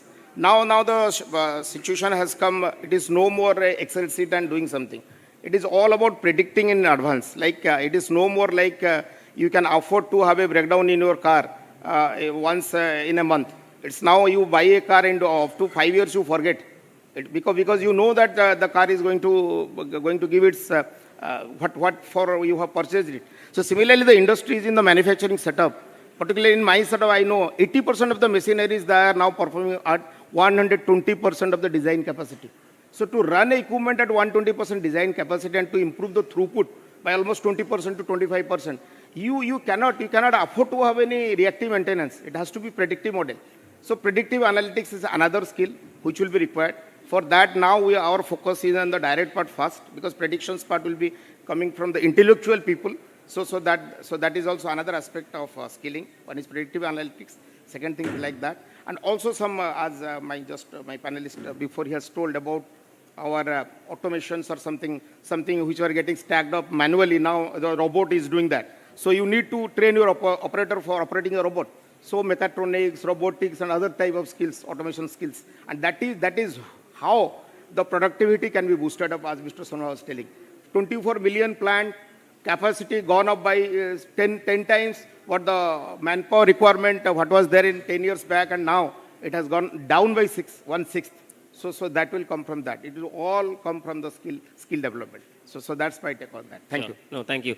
And in fact, see, I think there are largely, resonating to, and anyway, I was able to come to Mr. Malik also, right? There are largely only three things that are going to, at least broadly three things that are expected to impact the overall workforce trends, right? One is essentially, policy, obviously, government playing a large role there. The second is demographic dividend, right? And this is a big theme. Most of the growth in working age population in some of the other countries is tapering down, right? And whereas India, the working age population is growing. Even China has reached its peak and is coming down, and you can see a lot of shift of manufacturing happening to India because of this demographic dividend, right? Which is again something that all the eminent panelists are going to take advantage of, sitting in India, sitting in Orissa. And obviously, there's a third thing which I'll talk about, as we move forward. But that's also reshaping how the manufacturing sector and the skills that are required, shape up, right? But and I was about to come to Mr. Malik. In your thoughts, you are into obviously a lot of exports. You have a perspective of the global economy and what the global economy is looking at from a skill standpoint. So out of India, what is it that you see? Where do you see largest opportunity for us from a manufacturing standpoint at the intersection of manufacturing and skilling? Yeah, so thank you. And first of all, good morning, everyone. It's great to be here. I'm Sri Lankan, though I'm dressed like this. And I'm glad that I sat through the 2 days here in Odisha. I think Odisha has arrived. Best kept secret for sure. Thank you, Mr. Sharma, for the opportunity and the invite. So I represent a company called MAS Holdings. We are headquartered out of Sri Lanka, but we have been in Madras or south of India for the last 30 years. We were the first large-scale manufacturing unit in India for apparel. We had something like 4,500 people in 1998, and at that time, there was no large-scale manufacturing. We are in 16 countries, and we manufacture in 9. And in the last 6 months, I have been to Odisha 6 times or 5 times, and I'm extremely excited to be here. And I think it definitely was the best kept secret, but we are here now. Let me just quickly give you a 2-minute on the consumer and bring it back all the way to the shop floor and what that means. The world is changing. In the last 5 years, the consumer market has changed, buying patterns have changed, COVID has come and gone. Large brands who used to hold market no longer has absolute power. The market has got fragmented. There are multiple small brands that are hurting the large ones. So the buying patterns have changed. And that means at the back end, the manufacturing has to change also. Some of the things that are happening are manufacturing is getting closer to markets. So if we are in the US as the key customer, there is a need for duty-free from various places from the planet, but also get closer to the market. If China is a market, there is a need for us to be close to Indonesia or Vietnam, or be in Vietnam for duty-free to Australia. So those shifts are also happening in the planet.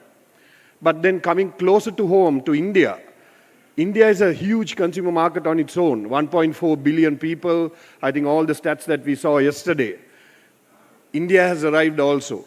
China was, the last 30 years, the largest growing consumer market, but now it's India. And there's an opportunity for India made, for India consumed. Also, there's a $100 billion plan from the Indian government for export. So there's an opportunity there also. Now let me come closer to the actual manufacturing activity and product development and things like that from a skill perspective. In the past, apparel manufacturing for hundreds of years was 1,000 people in a factory sitting behind each other, and this component goes from one hand to the other and then it comes out as a finished product. But I think that's gone away. The size of the module, what we call a size of a line, which used to be 50, 60 people, is now 12 to 22 as an average. 12 maybe for lingerie, for smaller components, and maybe 22 for a larger. That means it's more nimble inside the production flow. We are using more automation. But actually, the correction, it's not automation, it's autonomation. That means the machine, which is the robotic, and the human being has to work collaboratively. That's very different to the automotive industry, which is heavy robotics. So this is a new skill. How do you skill our workforce to be working next to a machine? So that's a new skill. We are doing something called de-skilling. So de-skilling doesn't mean that we are going to throw machines into the flow and take all the knowledge out. What we are doing is we are making mundane work be done by the machine so that the human being could think beyond and actually add more value. So while you're de-skilling the machinist to do something mundane, you're upskilling her or him to do something more, which is maybe operate the automated machine, to think a little more. At the same time, automation allows standardization. So that means every piece that comes out will look alike, the quality will be good, and so on. So that's one key aspect of automation. The second key aspect is the ability to move across the world. If you have automated machines and standardized product that comes out, that means you can move that across India, for instance. That machinery could go, that knowledge could go. So with these machines and with this knowledge comes requirements of mechanics, for instance. So now the new mechanic is not the old mechanic. He needs to know mechatronics and a little more electrical and a little more suction and all of those things that are now new. So with that comes a whole heap of new jobs that will also be created or has to be retrained. So we are currently working with the universities, polytechnics, mechanical schools to ensure that these capabilities are now given to the worker. Otherwise, what we see is they go through the system, they come back to our organization, and you need to spend another 6 months from scratch. And they only have the base knowledge. So I think one request here is, I have promised Mr. Sharma to get us involved. We'll come into the system, help the polytechnics, IITs or the universities to get these into play. On the front end, you get product creation. Product creation is no longer pattern making in paper, it's digital. From there, it gets onto a PLM system, which is the product life cycle, costing, all of that. That then has to talk to an ERP system which receives the order. So it's no longer, there's no paper flying around the office, it's completely paperless. So from the customer touch point where we do virtual product creation, we don't send garments anymore. We send, the first 2 rounds would be virtual. And then the customer would say, okay, I think now you're 80% there, now I would like to see the fit. So then you send a physical garment. You take time off the system. So this has reduced waste, whether it's packages flying around the world, DHL, all of that, to number of cycles of, I think the cycle time was about 3 rounds to 3.5 rounds of sampling before it gets approved, to now it's like 1.8, because the physical sample doesn't have to go. All of this requires new digital programming skills, managing PLMs, costing on systems, handing over to the ERP, even the finance, all of this is now digitized. The consumer on the other end, the customers are also doing a lot of analytics, AI, how is the consumer buying, how is it going off the shelf, what color, what size, and we say, give us that information so that we can now react. So that means we are reacting, we are holding less inventory for them, and then in turn, the customer can sell at full price. I think that's the end game. The end game is not to buy blind and hold in stock and sell at half price. How do we buy late, short cycle, sell at full price? So I think our target as a manufacturer and a business is to make sure that our customer is successful so that we stay alive. And we are seeing that the customers are currently struggling. So I think just a snapshot from the consumer all the way to the flow, but we can take it offline and talk further. Thank you for the opportunity. No, thank you, Mr. Malik. And maybe, okay, you want to go? Yeah, Pratyush. I think a couple of things that Mr. Malik has said is very clearly collaboration with machines and digital as key skill requirements, right, from a automation and manufacturing standpoint. Over to you. Hi, good afternoon, everyone. Myself, Pratyush Naik. As the title suggests, I am from Odisha only, and I am leading the factory over here for ITC. So last 24 years, I was outside Odisha, and for the first time after 24 years, I came back to Odisha after my studies.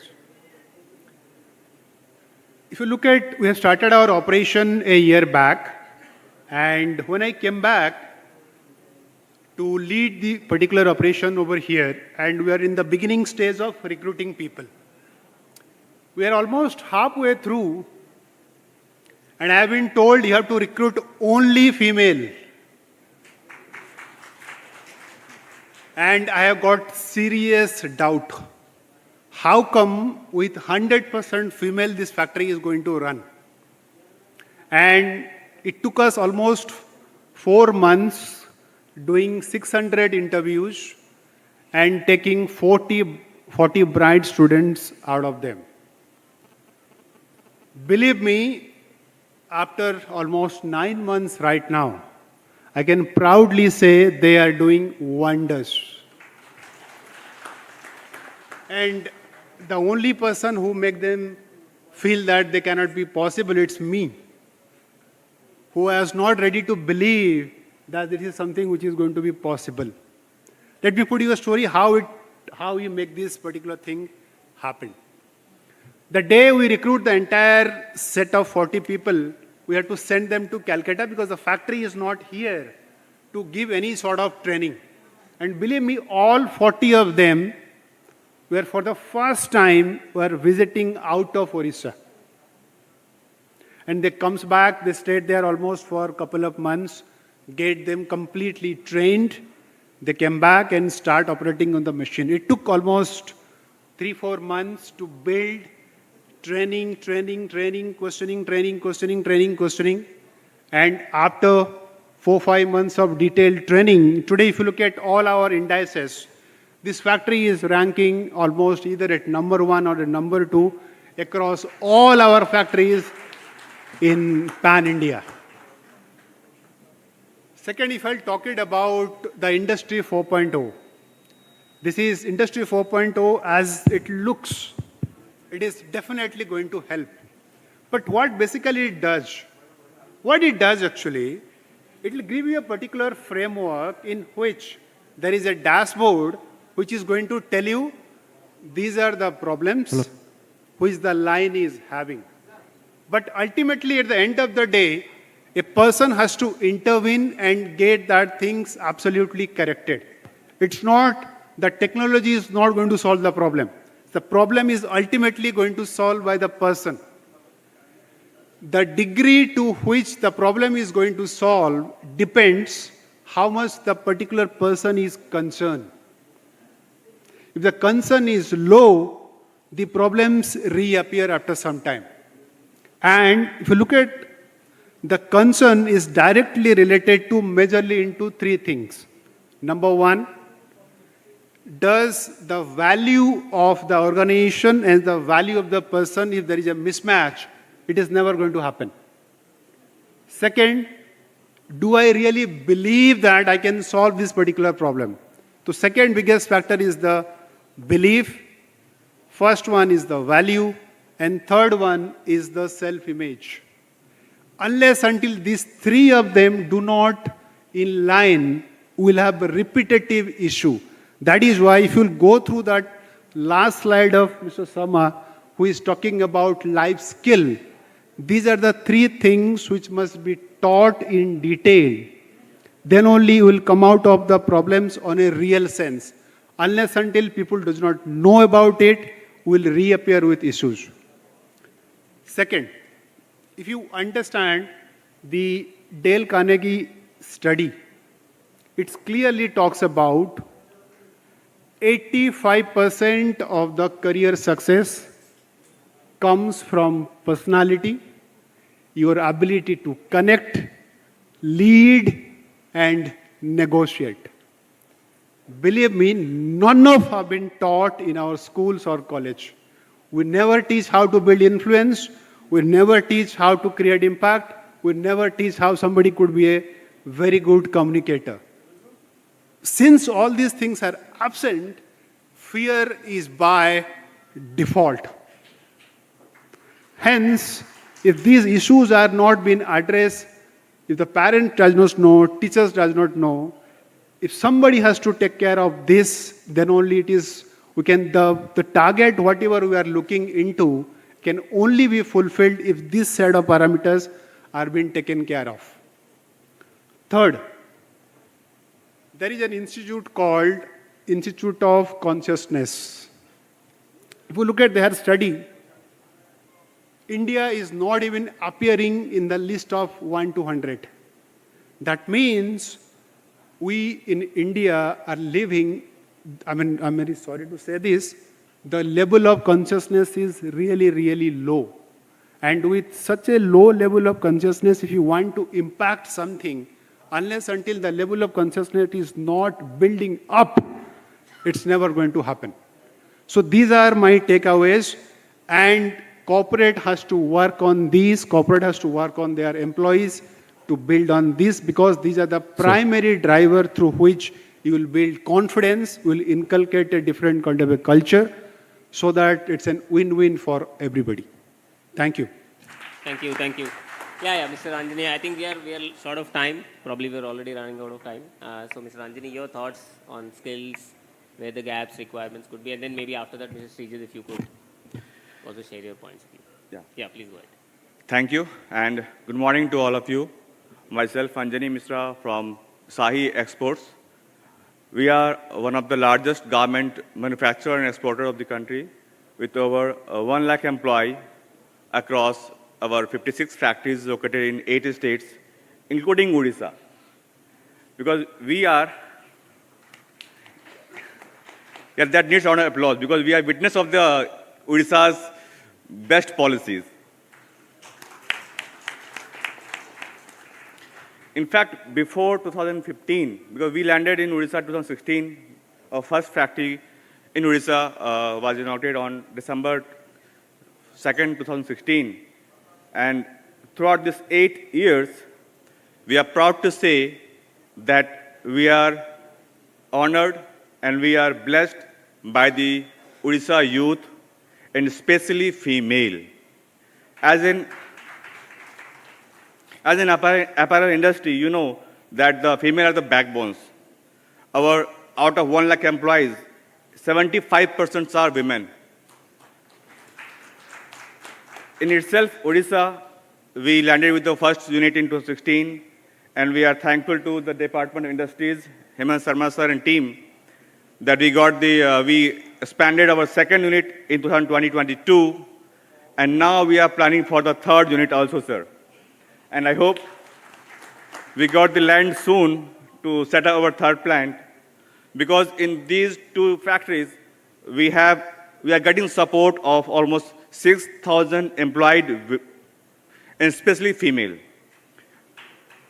And with the current expansion, we are expecting, in itself, Odisha only, at least 5,000 new hiring in the next 1 year, sir. If we can talk about the why and how we entered into Odisha, the journey begins from the skill in Odisha, sir. You know, we have the factories located in Karnataka, in Tamil Nadu, and South, major in the south, a few factories in north, in Delhi, NCR, UP. We are getting lots of skilled persons from Odisha to our factories located in this Karnataka. And that's motivated us and guided us to why can't we come to Odisha as well. The policies have been supportive and complementary for us. And like Sharma sir has already made a brief platform for why Odisha is doing so good. First is the promise, which they keep. And second, they fulfill the promises. That's why the industries are coming, and we are in a phase to expand units in the Odisha. Sir, like you said about the Industry 4.0 impact on the apparel industry, in fact, we feel that the impact of Industry 4.0 has not so diverse in apparel industry, although few departments we are going for the automations, like cutting and finishing and packing. But our larger recruitment is on the production floor as sewing machine operators and allied jobs on shop floor. The impact for next 5 to 10 years is only 10 to 15% of the job loss only in this production floor. Maybe in the cutting department, yes, if there is a CAD CAM and there is automators are coming on, the job loss may be 75 to 80%. In finishing and packing, of course, we are going for the autonomous, so it may be 50% job loss, and new jobs are created in those 2 departments. But we are fortunate to say that in the coming days itself, in the next 5 years, itself Sahi can hire at least 1 lakh employee within our group across India. So we are in a phase where we can expect a huge number of employment from these Odisha youth and especially female in this sector. And also I want to just add on this, the initiative of skill has helped us a lot. The skill development initiative by the government of Odisha supported us a lot. We have been, because you know we are in an industry where the attrition is too high, almost 6% is attrition rate. We require more than 20,000 operators per year in our factories. We are getting support from the various training partners who have been associated linked with the OSDA, who are linked with the ORMAS, and various training partners.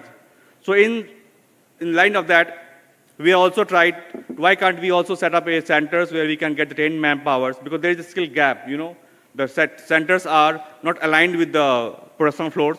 So we entered into the skilling as well in 2016 onwards. And right now in Odisha itself, we have more than 15 training centers under the OSDA, under the ORMAS, and various government initiatives.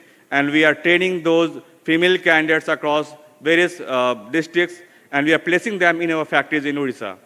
So I think the motive of this skill summit, where the employment and the skilling are, so I think Sahi Exports is one of the case study where we are skilling and employing in our factories, and it can be much better if I request all the other corporate partners as well. If they can also join hands with the government, they can join hands in the skilling, the skill gap can be reduced. Because sometimes we think if we don't get the manpower, sometimes we complain we don't get the ready-made manpower. So there is itself academic and soft floor difference will be always there. So industry need to be associated with the training partners. And I think we are with the training partners as well. We are ready to provide them all kinds of faculty support, capacity building support also. Because we need a huge manpower. And in coming years, we are very positive in terms of expanding our, not only the factories itself, but also we can expand our training centers. And we request Usha Pari ma'am, we are all thankful to you ma'am, because you give us opportunity for the OSDA, and we are looking forward to add on centers and to add more values in terms of skilling the female youth of the state and giving them the proper wage employment in the Odisha. So I think, thank you, and if any question, I will love to answer that. No, thank you, Mr. Anjani. Thank you so much. Mr. Srijit, and I think it's a great case study of how Shai Exports has leveraged the, the availability of manpower and skills of Odisha. So great case study for the Odisha team to highlight this. Over to you, Mr. Srijit. Good afternoon. I'm Surya Mishra. I represent JSW. We have our presence in steel, mines, energy, and cements in this state. Let me come out of my company. I have worked for 12 years in Delhi, Chhattisgarh, Rajasthan, and Andhra before coming to this state. I'm working in this state for last 16 years in the 4 zones. I worked in Angul, the Jharsuguda, Raurkela, and Badbil and Paradip regions. We have seen manual stone breaking turned into mechanized mining. We have seen small tippers turned into monster dumpers run by the iron ladies. We have seen mining without fencing to geofencing. All our mining are run on digital logistic management systems. We have our IT-enabled surveillance system. We have our digitized fuel management system. We have our all IT-enabled stack monitoring system. So today, we can very well say that the mining industry, the steel industry has grown a lot in last 2 decades. Going ahead, we will be into hydrogen-based steel making. We will be into electrolysis in steel making. We will be into green steel making. We'll be into carbon credits and storage. These minerals are wise enough, and the government, we are very sure, is supportive enough to develop the skill. I would stress upon, being a HR guy, what we need to emphasize more is on life skill. It's more than the life skill, it is the employee well-being.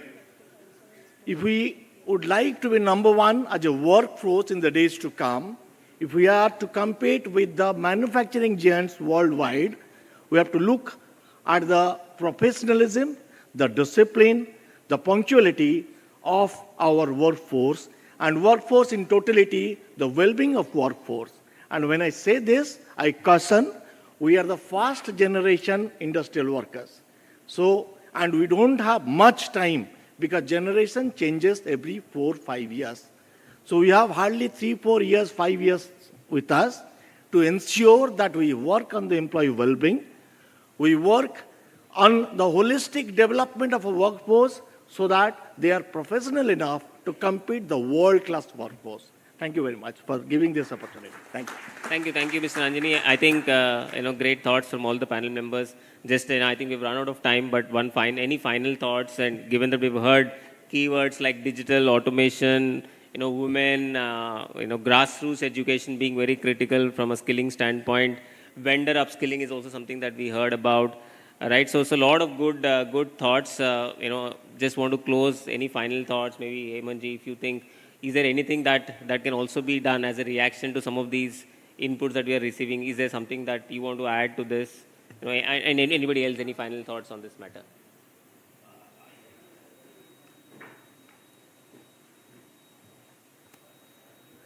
I think another thing that we should not lose sight of, in addition to focusing on the large industries, large organizations, the real backbone to the development is MSMEs.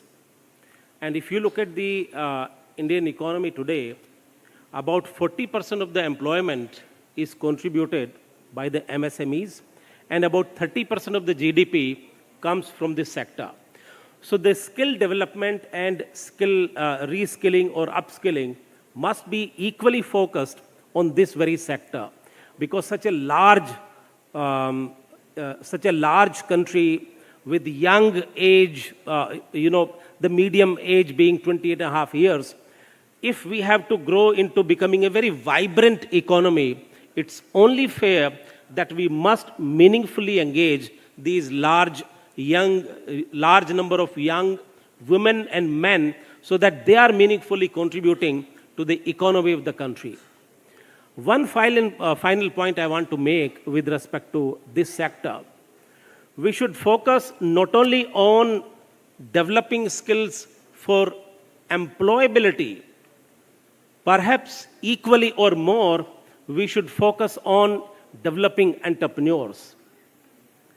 It will be a good situation that we have large number of entrepreneurs rather than a large number of job seekers. I think that is what is the need of the hour. Thank you. Sure. Thank you. So thanks everyone. And final thoughts from my side. We have heard a lot about collaboration between humans, machines, automation. I think I didn't talk about the third factor which is impacting the global trends on automation and industrialization. That is AI and Gen AI. And I think we'll all need to soon start working or collaborating with digital humans as well. Given ChatGPT or whatever, now I'm sure you are already started thinking of how to leverage conversational AI. So humans will start working with digital humans, and that's probably the next trend to watch out for from a manufacturing standpoint. But otherwise, thanks so much. It was great insights from all of you. Thank you so much for being on the panel today, and it was my pleasure interacting with all of you today. Thank you once again.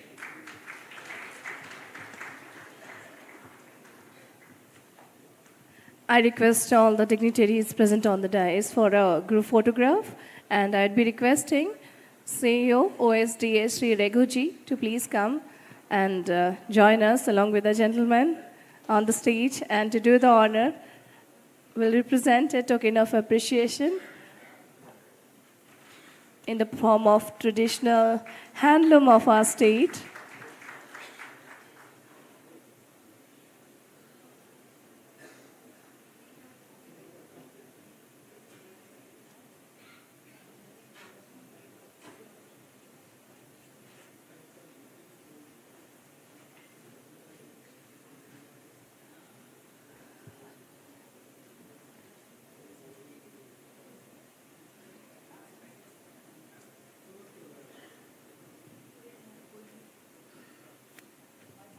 Thank you, leaders, for your patience, for your valuable insights shared in this particular session. I'm sure it will be beneficial to all of us. And with this, we are declaring as of now 10 minutes break of tea and coffee. I request all of you to please proceed to the ground floor and enjoy your cup of coffee and tea. And please join us exactly after 10 minutes. We are going to start the next session where different topic, different panelists would be there to share their vision. Thank you. Test. Hello. Hello. Hello. We will assemble by 12:30 inside the hall. So I request all of you to please be present over here exactly 12:30. Thank you so much. Test. Hello.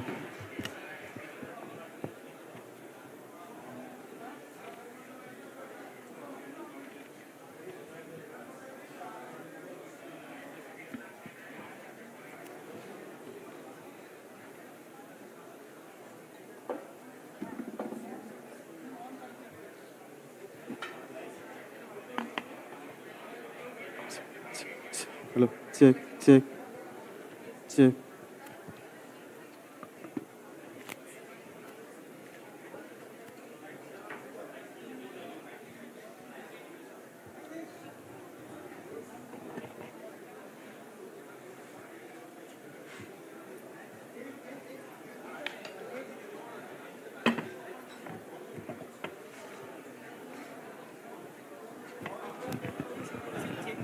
Hello.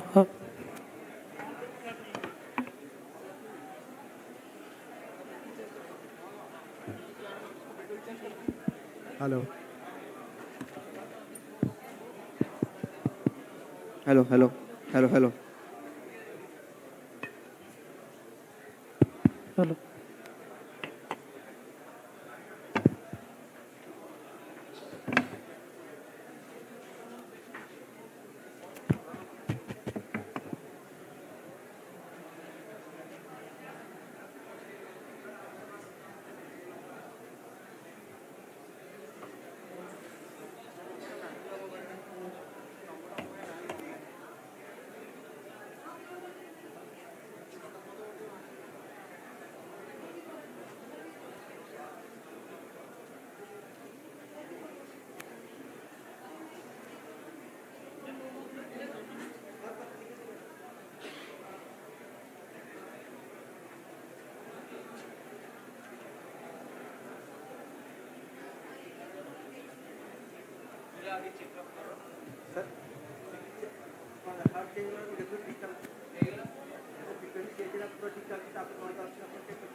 while diversity is all about representation of everything that we have around in terms of skill set, gender, thought processes, backgrounds, integration is actually welcoming diversity where everyone can thrive.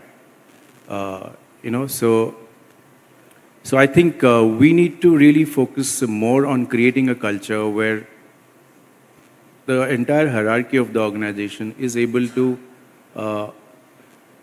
have access to decision making, have access to data, have access to informal networking, because the future is created at every level of the organization.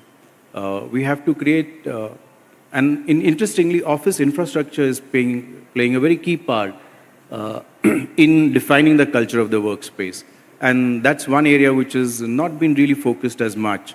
A lot of companies, including ours, are breaking down walls many years back and making it a very open office, because that's where you encourage collaboration, and that's the first statement of intent, to really have an open, collaborative work environment, encouraging people to experiment, take ownership, make it more non-hierarchical.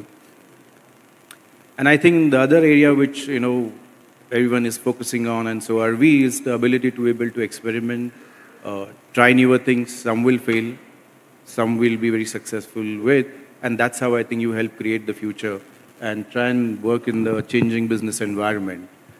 Other very important quick point is, and Mr. Rao spoke about agility in terms of physical agility. While that's very key to whatever we do, I think the mental agility, to be able to be open to new ideas, newer thought processes, is really key.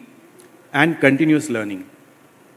It's an ever-changing game, and how the organization itself is able to be open for continuous learning, and what frameworks, processes, systems are created for individual to be ready for continuous learning. I think that's going to be key for success, to be able to meet the requirements of the future. And one last point is, we've often seen that, training, skill development, these interventions, if it's not really supported by reinforcement, a large part of what we learn is very quickly forgotten. And there's a lot of research to prove that. So I think the key is to how do we bring the learnings from whatever we are investing in to really come to the workplace. So execution and implementation of the learning and a clear plan to do that is going to be critical to really keep this machine rolling. Thank you. Thank you. I think he took away the mic so that I can't stop him. No. So you have talked about, I think GP knows, I'll also give you 3 A's. Agility, what you talked about, adaptability, and finally it has to be alignment. Aligning with the purpose. What purpose we have when we want to do the skilling of the people. What is the purpose? We have to identify that purpose and we have to align with that. So taking a cue from you, 3 A's also, agility, adaptability, and alignment. Friends, we have Sabrina, last but not the least. Sabrina is representing a country which is, I can call it, which is a benchmark for skilling. I think Singapore, we have to hear for her, definitely, all the way she has come from Singapore. So can we hear for Sabrina, please? She has rich experience in academics, and how that can be converted, how can there be a match? When Sridhar talked about that, we have to have in industry-ready people. How do you do it? So, Sabrina, it is over to you. Okay, first I would like to thank Alka, Misra, and all the colleagues for inviting me here. And it's so nice to see the people I met in Singapore. So everywhere I say hello, hello, hello. Yeah, I know that time is short, so I will just focus on 3 things. First is that I'm very impressed with the theme, growth and employment, because without growth and employment, you cannot sort of develop your people. So you cannot have human capital investment. So that is actually a twin pillar and priority for the nation. So this is actually a right path. For ITE, we are actually a post-secondary institution. We provide full-time training for young people. We also provide continuing education for working adults. and workplace learning with employers. That means we work very closely with industry to do some apprenticeship training. So in terms of education, looking at the horizon, how do we prepare our young people for the future of work? We have this education philosophy, we call it the hands-on, minds-on, hearts-on. Hearts are very important. Minds-on and hands-on, because you need to be able to integrate your skills, what you learn and how you apply them when you go to work. Hearts-on actually is very important. It's the attitude, how you deal with people, how do you handle society, your future colleagues, and how do you actually treat other people in your community and also globally. And in terms of what do we teach our students, our curriculum and pedagogy model that actually undergirds, we call it the three skill sets. And one is your technical, your domain and career skills. This is actually where you are trained for a particular profession. And in order to actually to embrace the future of work, we also embed AI skills and sustainability skills. These are very recent developments. Yeah. So the other area in terms of knowledge, because knowledge, we have to teach our students the why, the know what, and the know how. Because the three knows, know why, what, and how. Then in terms of values and professional attributes, this is actually a very important area. In Singapore, we have this Singapore Skills Framework where all students, different levels, we need to teach them and embed 16 core critical skills in 3 areas. The first area is thinking critically. The second is interacting with others. And the third is staying relevant. Because we are talking about skills change, economy change, industry changes. So with all these changes, the future workforce, the young people we train, and even the working adults, they need to be ever ready for all the changes. Thank you. Thank you. Thank you so much. Through your 3 W's, I can add 2 more W's. When? Answer is now. Where? Odisha. I think this is what we all require, that it has to start from here and what we can do. I also got a cue from you about one new definition for BMI. What is BMI? Normally is body mass index, right? But I got something from her. I can put it, I was just writing down body, mind and intellect. So thank you very much, my panel. And a tough job was given exactly on 0000 we have completed. I was expecting this will not come. So thanks again. Thanks to OSDA. Thanks to Alka ma'am, Usha Padi ma'am, of course, all of them. They have done a fabulous job for organizing this. I was telling her, we have scaled it up very high. That's something which is required. And all of you sitting here must be taking away something with eyes open, with heart open to Odisha to come back and contribute. Thank you very much. And to add one more line, that in your station, all the mics are working actually. No, it didn't work. It will work. Now I've got 4 mics. Now I will be requesting Chairperson OSDA Srimati Alka Mishra to please come and join us for a group photograph, particularly with the panelist and the moderator of this session, Future of Work. And to present a token of appreciation for the valuable addition our esteemed panelist and our moderator has made to this session. And can we expect a round of applause, audience, please?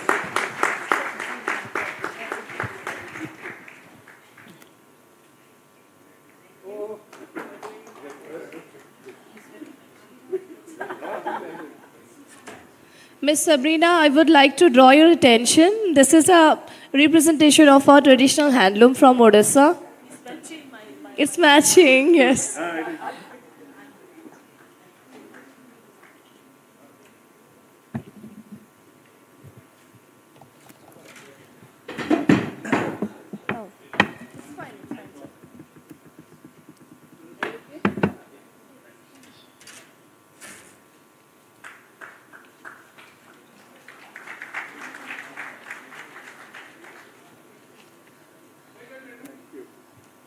Thank you so much. Thank you, ma'am. Thank you, our panelist and moderator, Rajatji.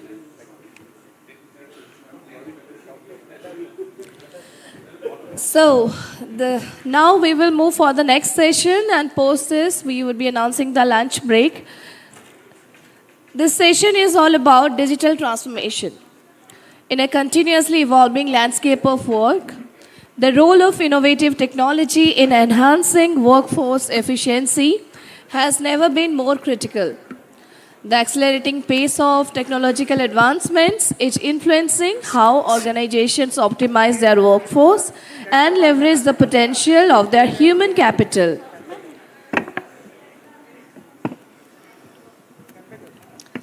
Well, this is not an announcement for lunch break. I guess our audience has mistaken. We will have one more session. So please be seated. Do not leave the ambience. Everyone. And without wasting further time, I would be inviting our esteemed panelists who would be covering the topics: digital transformation and the impact of technology across industries, role of technology in facilitating better matching of skills with job requirement, use cases of technological implementation across the employee life cycle, key skills that are essential for organizations to successfully move the needle on the digital question. Ms. Abhilasha Shankar as the first panelist, Ms. Abhilasha Shankar, Ms. Ashwini Prashra, Reliance Industries Limited, Ms. Amazon Web Services India Limited, Mr. Somraj Roy, CAT Limited, Mr. K. Sudarshan, EMA Partners International, Dr. Vinny Jowri, Microsoft Corporation, India Private Limited. And the session will be moderated by Dr. Chandrasekhar Panda from McKinsey, our partner.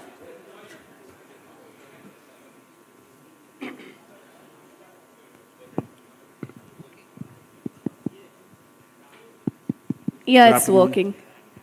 Hello. Yeah, Good afternoon. everyone's. I don't think it works. Am I Ms. audible? Abhilasha Shankar. Yeah.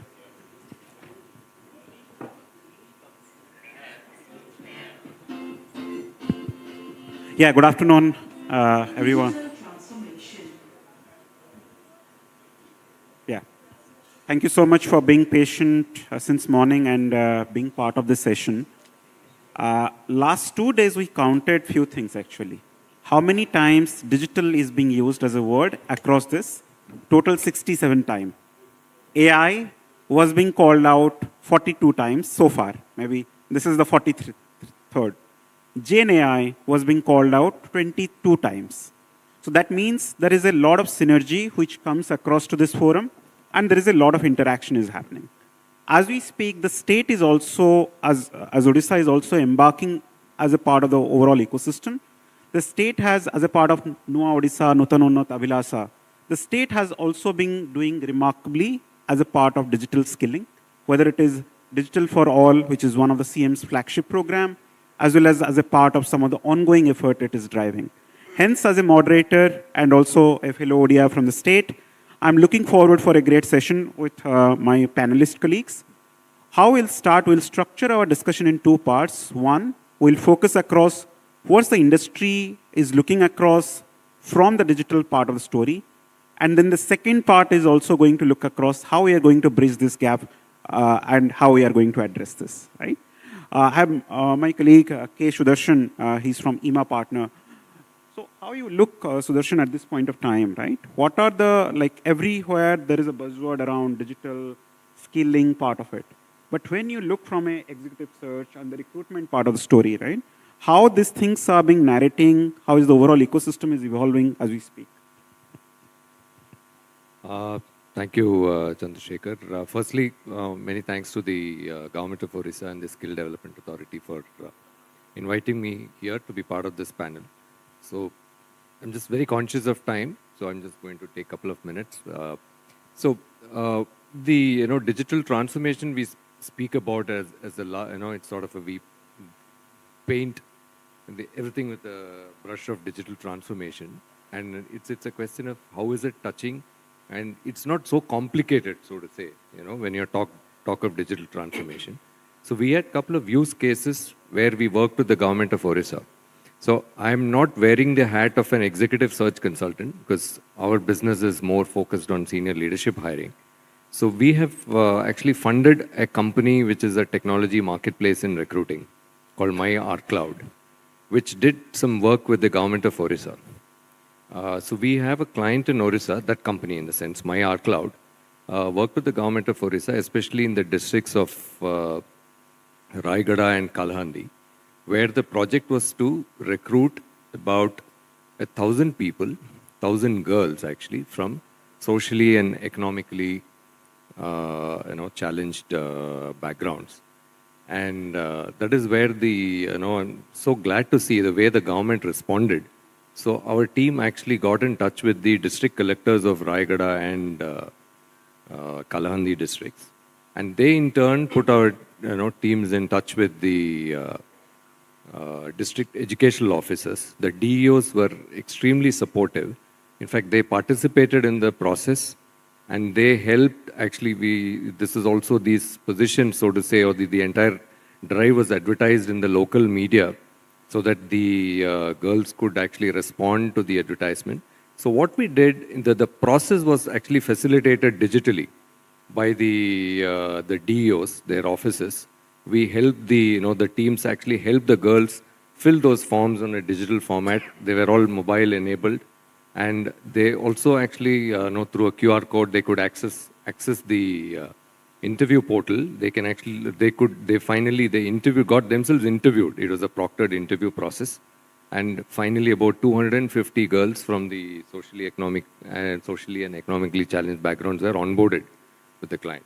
So so I always personally we believe that the government cannot be in the job of creating jobs. The government actually has to facilitate creation of jobs, and that's exactly what our experience with the government of Odisha has been.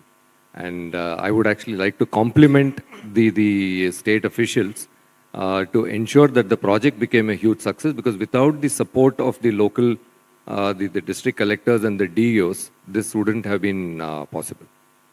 Yeah. And that's where I think, and this project was run digitally and it was mobile enabled. So the skills pretty much, going back to your question, one last point, skills are pretty much the same.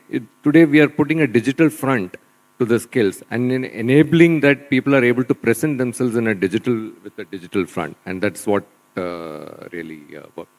Thank you. Thank you, Sudarshan. Maybe the focus is now, Ajay, on you, the spotlight on you. How you look forward, because as a state, we have embarked on a large transformation as we are driving. When we look across World Economic Forum report, there is 37% year-on-year growth is happening on digital skilling. And state, if we look across this year, economic survey report, and in the morning, Principal Secretary Industry was outlining, we are also collaborating across a lot of contribution. More from a sustainable development ecosystem building standpoint, how you see the digital and digital becoming a change agent, and what states should do at this point of time? Hello. All right, so first of all, thank you so much. Great conversation since morning. Honestly, I have no hesitation in saying that India is emerging as the skill capital for the world. Let me repeat it. India is emerging as the skill capital for the world. And I have no hesitation after today's session that Odisha is emerging as the state capital for India. I'm sure all of you would agree with the thoughts, ideas, and with so much of work already happening. And we're only looking forward to what more we can do to elevate this even further. So from that standpoint, I think the benchmark has been set very, very high. Now, the reason I'm saying this is because of two criteria. The first one is because we at Amazon Web Services, we deal with almost 90% plus of edtechs who not only provide skills to India, but also to the entire world. And a lot of those edtechs are based out of Odisha. So the landscape is massive. So that's one. Second, from the digital transformation standpoint, I think it's touching today our lives in everything and anything that we do today. Right from healthcare to manufacturing, to education, to groceries with the UPIs and all, to transportation, to logistics, to mining. You have a humongous potential of leveraging, I'm repeating once more, the Gen AI, or any of these terms of artificial intelligence and robotics and so on and so forth. But look at skilling as the common thread, which is agnostic of any sector, because this skilling is going to enhance and open doors across the sectors. When you look at the weaving, the way it is moving forward, when you look at the way the transportation is moving forward with the track and trace and all of digital innovation getting embedded, it becomes so very relevant for us to get this IT landscape of skilling taken to the next level. So I think we are very, very encouraged to see the response from the government of Odisha, and we would like to partner even more to take this journey further ahead. Thank you.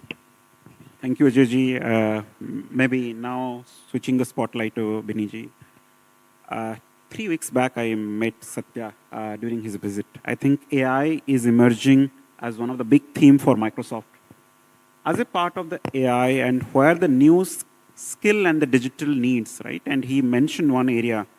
We don't believe digital is only for the computer literacy. I think that stage has been gone out.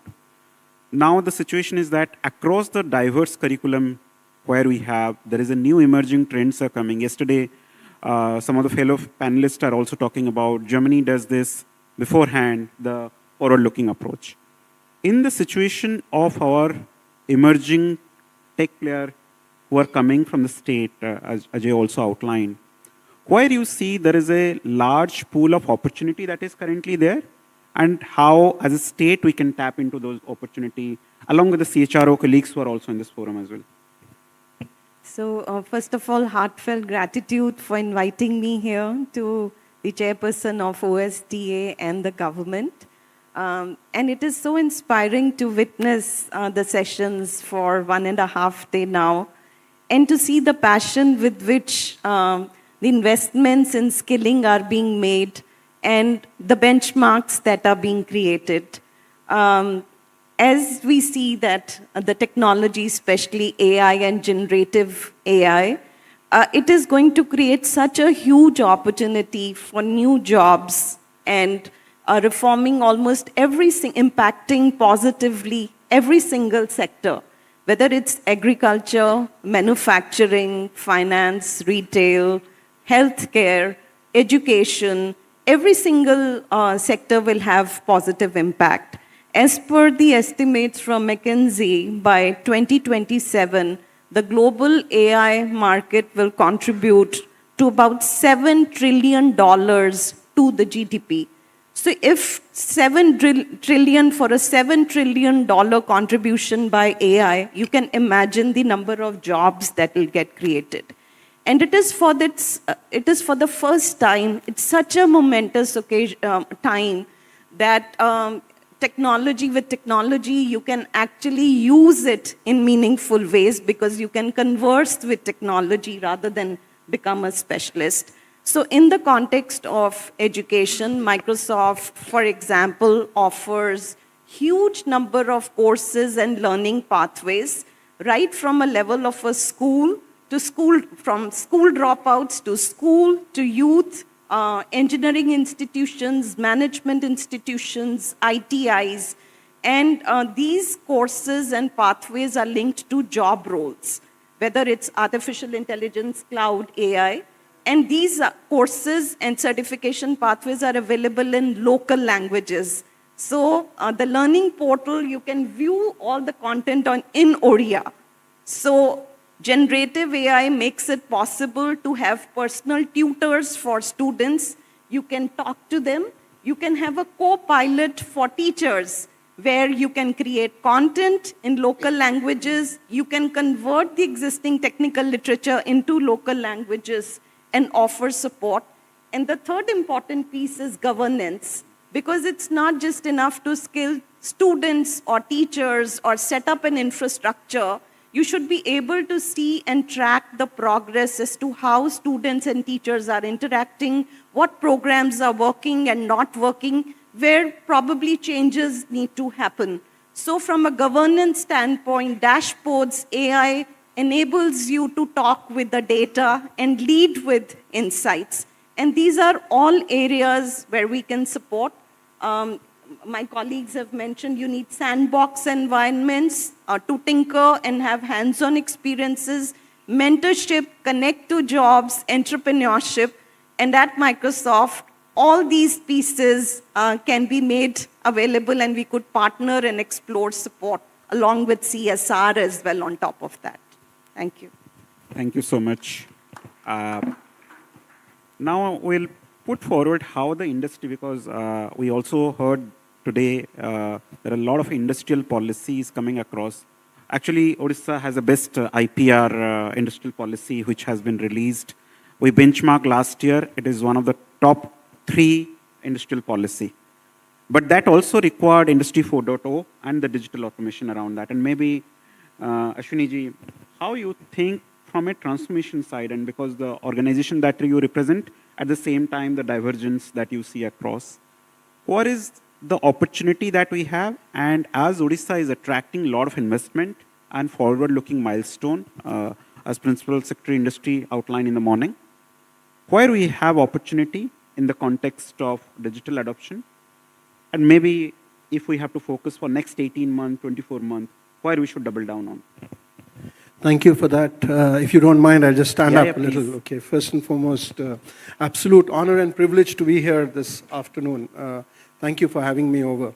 Second, Chandrasekhar, I normally don't get a captive audience like this, and when I do, I don't normally tend to let go of easily. So please keep me honest and cut me in whenever you need to, when you have to.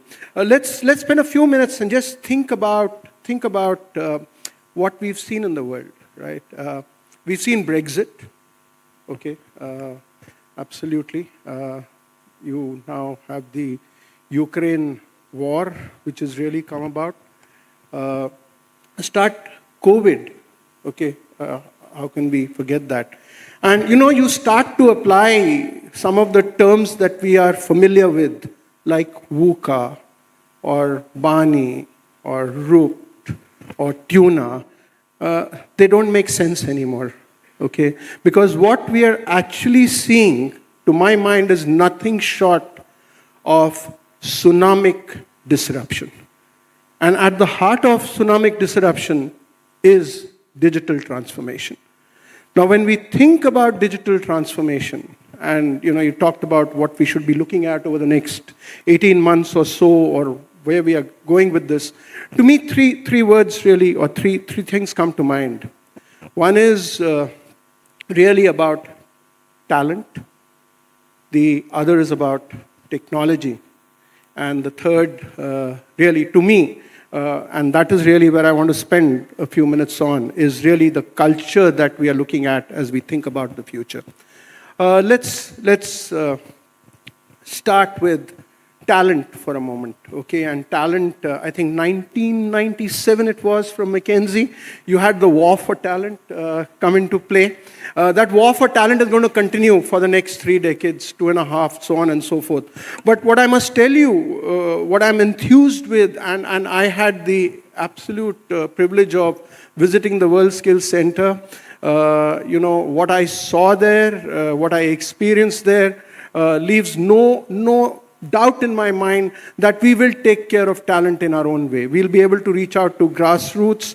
We will create platforms. You just heard, conversion into Odia language, learning, so on and so forth. So people will learn. You will still have a war for talent, but you will have talent available in the digital transformation world. Think about technology. You've heard AI, generative adversarial networks, transformer, large language modules, LLMs, multinodal AI. You'll continue to hear those words, okay? And as you hear those words, it's very scary, right? Because with the boon comes the wane. And you know, you have deep fakes, you have everything else coming in. So it's very scary. बहुत डर लगता है. But then, जिगर वालों को डर से वास्ता नहीं होता है.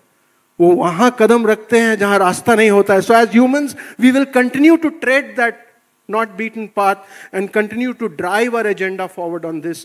But as we look to the future, one thing that I would think we need to reflect on is the culture that we're looking at creating. And on the culture front, there are 3 pieces there. One is about mindset, and you heard about it in the morning. It's mindset from a context of a complete paradigm shift. Knowledge is now available. It is how you use the knowledge, what do you do with that knowledge, how do you manage it.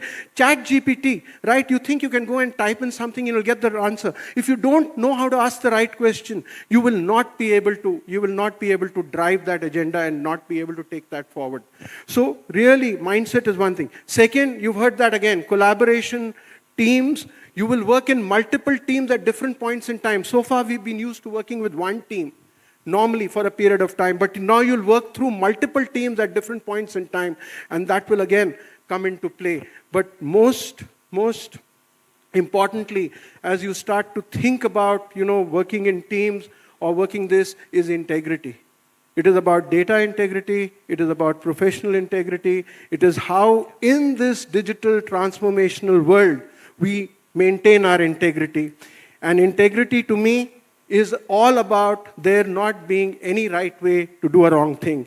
And I'll leave you with this final thought. While we think about digital transformation, moving forward on digital transformation, let us not forget, in a high-tech world, let us not lose the high touch.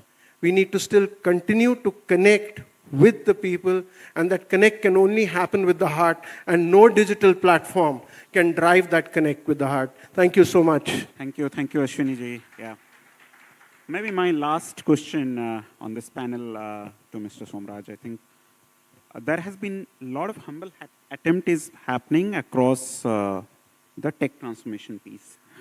But when we focus on manufacturing, as you represent across, there are diverse skilling program that is required because we need colleagues from ITI, diploma or polytechnic, as well as engineering students. This also requires reskilling. It also requires grassroots level changes on the curriculum. We have a lot of principals from ITI, Vice Chancellor of the 3 state-run university. Where you believe how we should, as a state, bridge that gap, and where is the opportunity from a curriculum standpoint? Thank you, Chandra. Very interesting question. At the outset, thank you for having me here. I have a very difficult job here. I'm speaking after 4 stalwarts out here. And the second difficult job is I'm standing between you and the lunch. So I'll make it quick and short. That's my promise. Primarily, I'll just tell you about CEAT. CEAT is the only Deming Grant organization in the world in the tire industry. So how did we get this Deming Grant? That's a 3-word mantra. I think, Chandra, answering your question, the entire business of skilling, reskilling, unskilling, whether it's for an organization or for a state, progressive state like Odisha, I think it is all about democratization. Today, if we can democratize the skilling program, when we say democratize, it has to be easily accessible, it has to be flexible, it has to be, more importantly, affordable. I think that's the focus of democratization. Second piece that I learned via my journey in CEAT is the piece of customization. Can we make skilling anytime learning? Can we make it any place learning? Can we make it any size learning, depending on what is my learning style? Any style learning? I think that's the second piece I'm going to talk about, I just mentioned. Yeah. And third piece is the continuity piece. The continuity piece is how do we continuously carry on the learning culture in an organization? How do we look at the entire globe as a talent space? Mind you, geography is our history. So it has to be boundaryless learning. And finally, how do we look at the new skills which are coming well ahead of time and start preparing it today? So these are the 3 words which I think can help us, and any state, any entity can adopt it. Over to you. Yeah, thank you, Somraj. I think that wraps up our this round. But what we'll look forward as a state is cross-collaboration from you. Also, how we can collaborate across multi-party, multi-stakeholder cross-collaboration. The aspiration of the state at this point of time to be the skill capital of the world, and any support, any area where you can cross-collaborate, we'll look forward as a state. On behalf of the Government of Odisha and Skill and Technical Education Department, thank you to all of you for being part of that. By the way, you finished before 8 minutes because I told them we'll give them special chinapodo. So that's why they are optimized as well. Yeah? Thank you so much.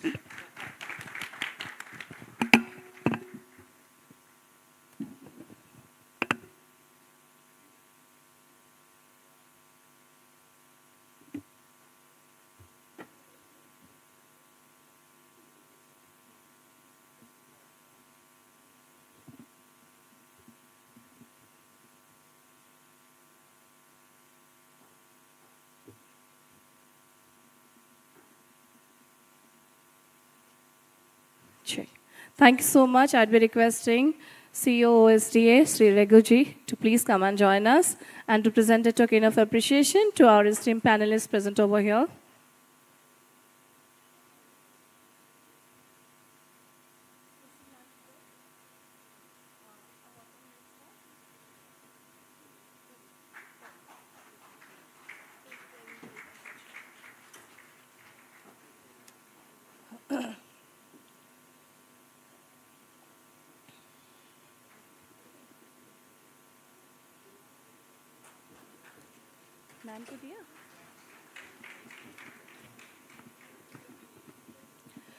So with this, we announce lunch break, and I request all of you to please gather here by 2:15 exactly for the next session on Mission Shakti, and Sujata Karthikeyan ma'am would be there along with other dignitaries for further sessions. Looking forward for your presence and cooperation. Please come back by 2:15 max. Thank you.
Maharashtra से में हमारे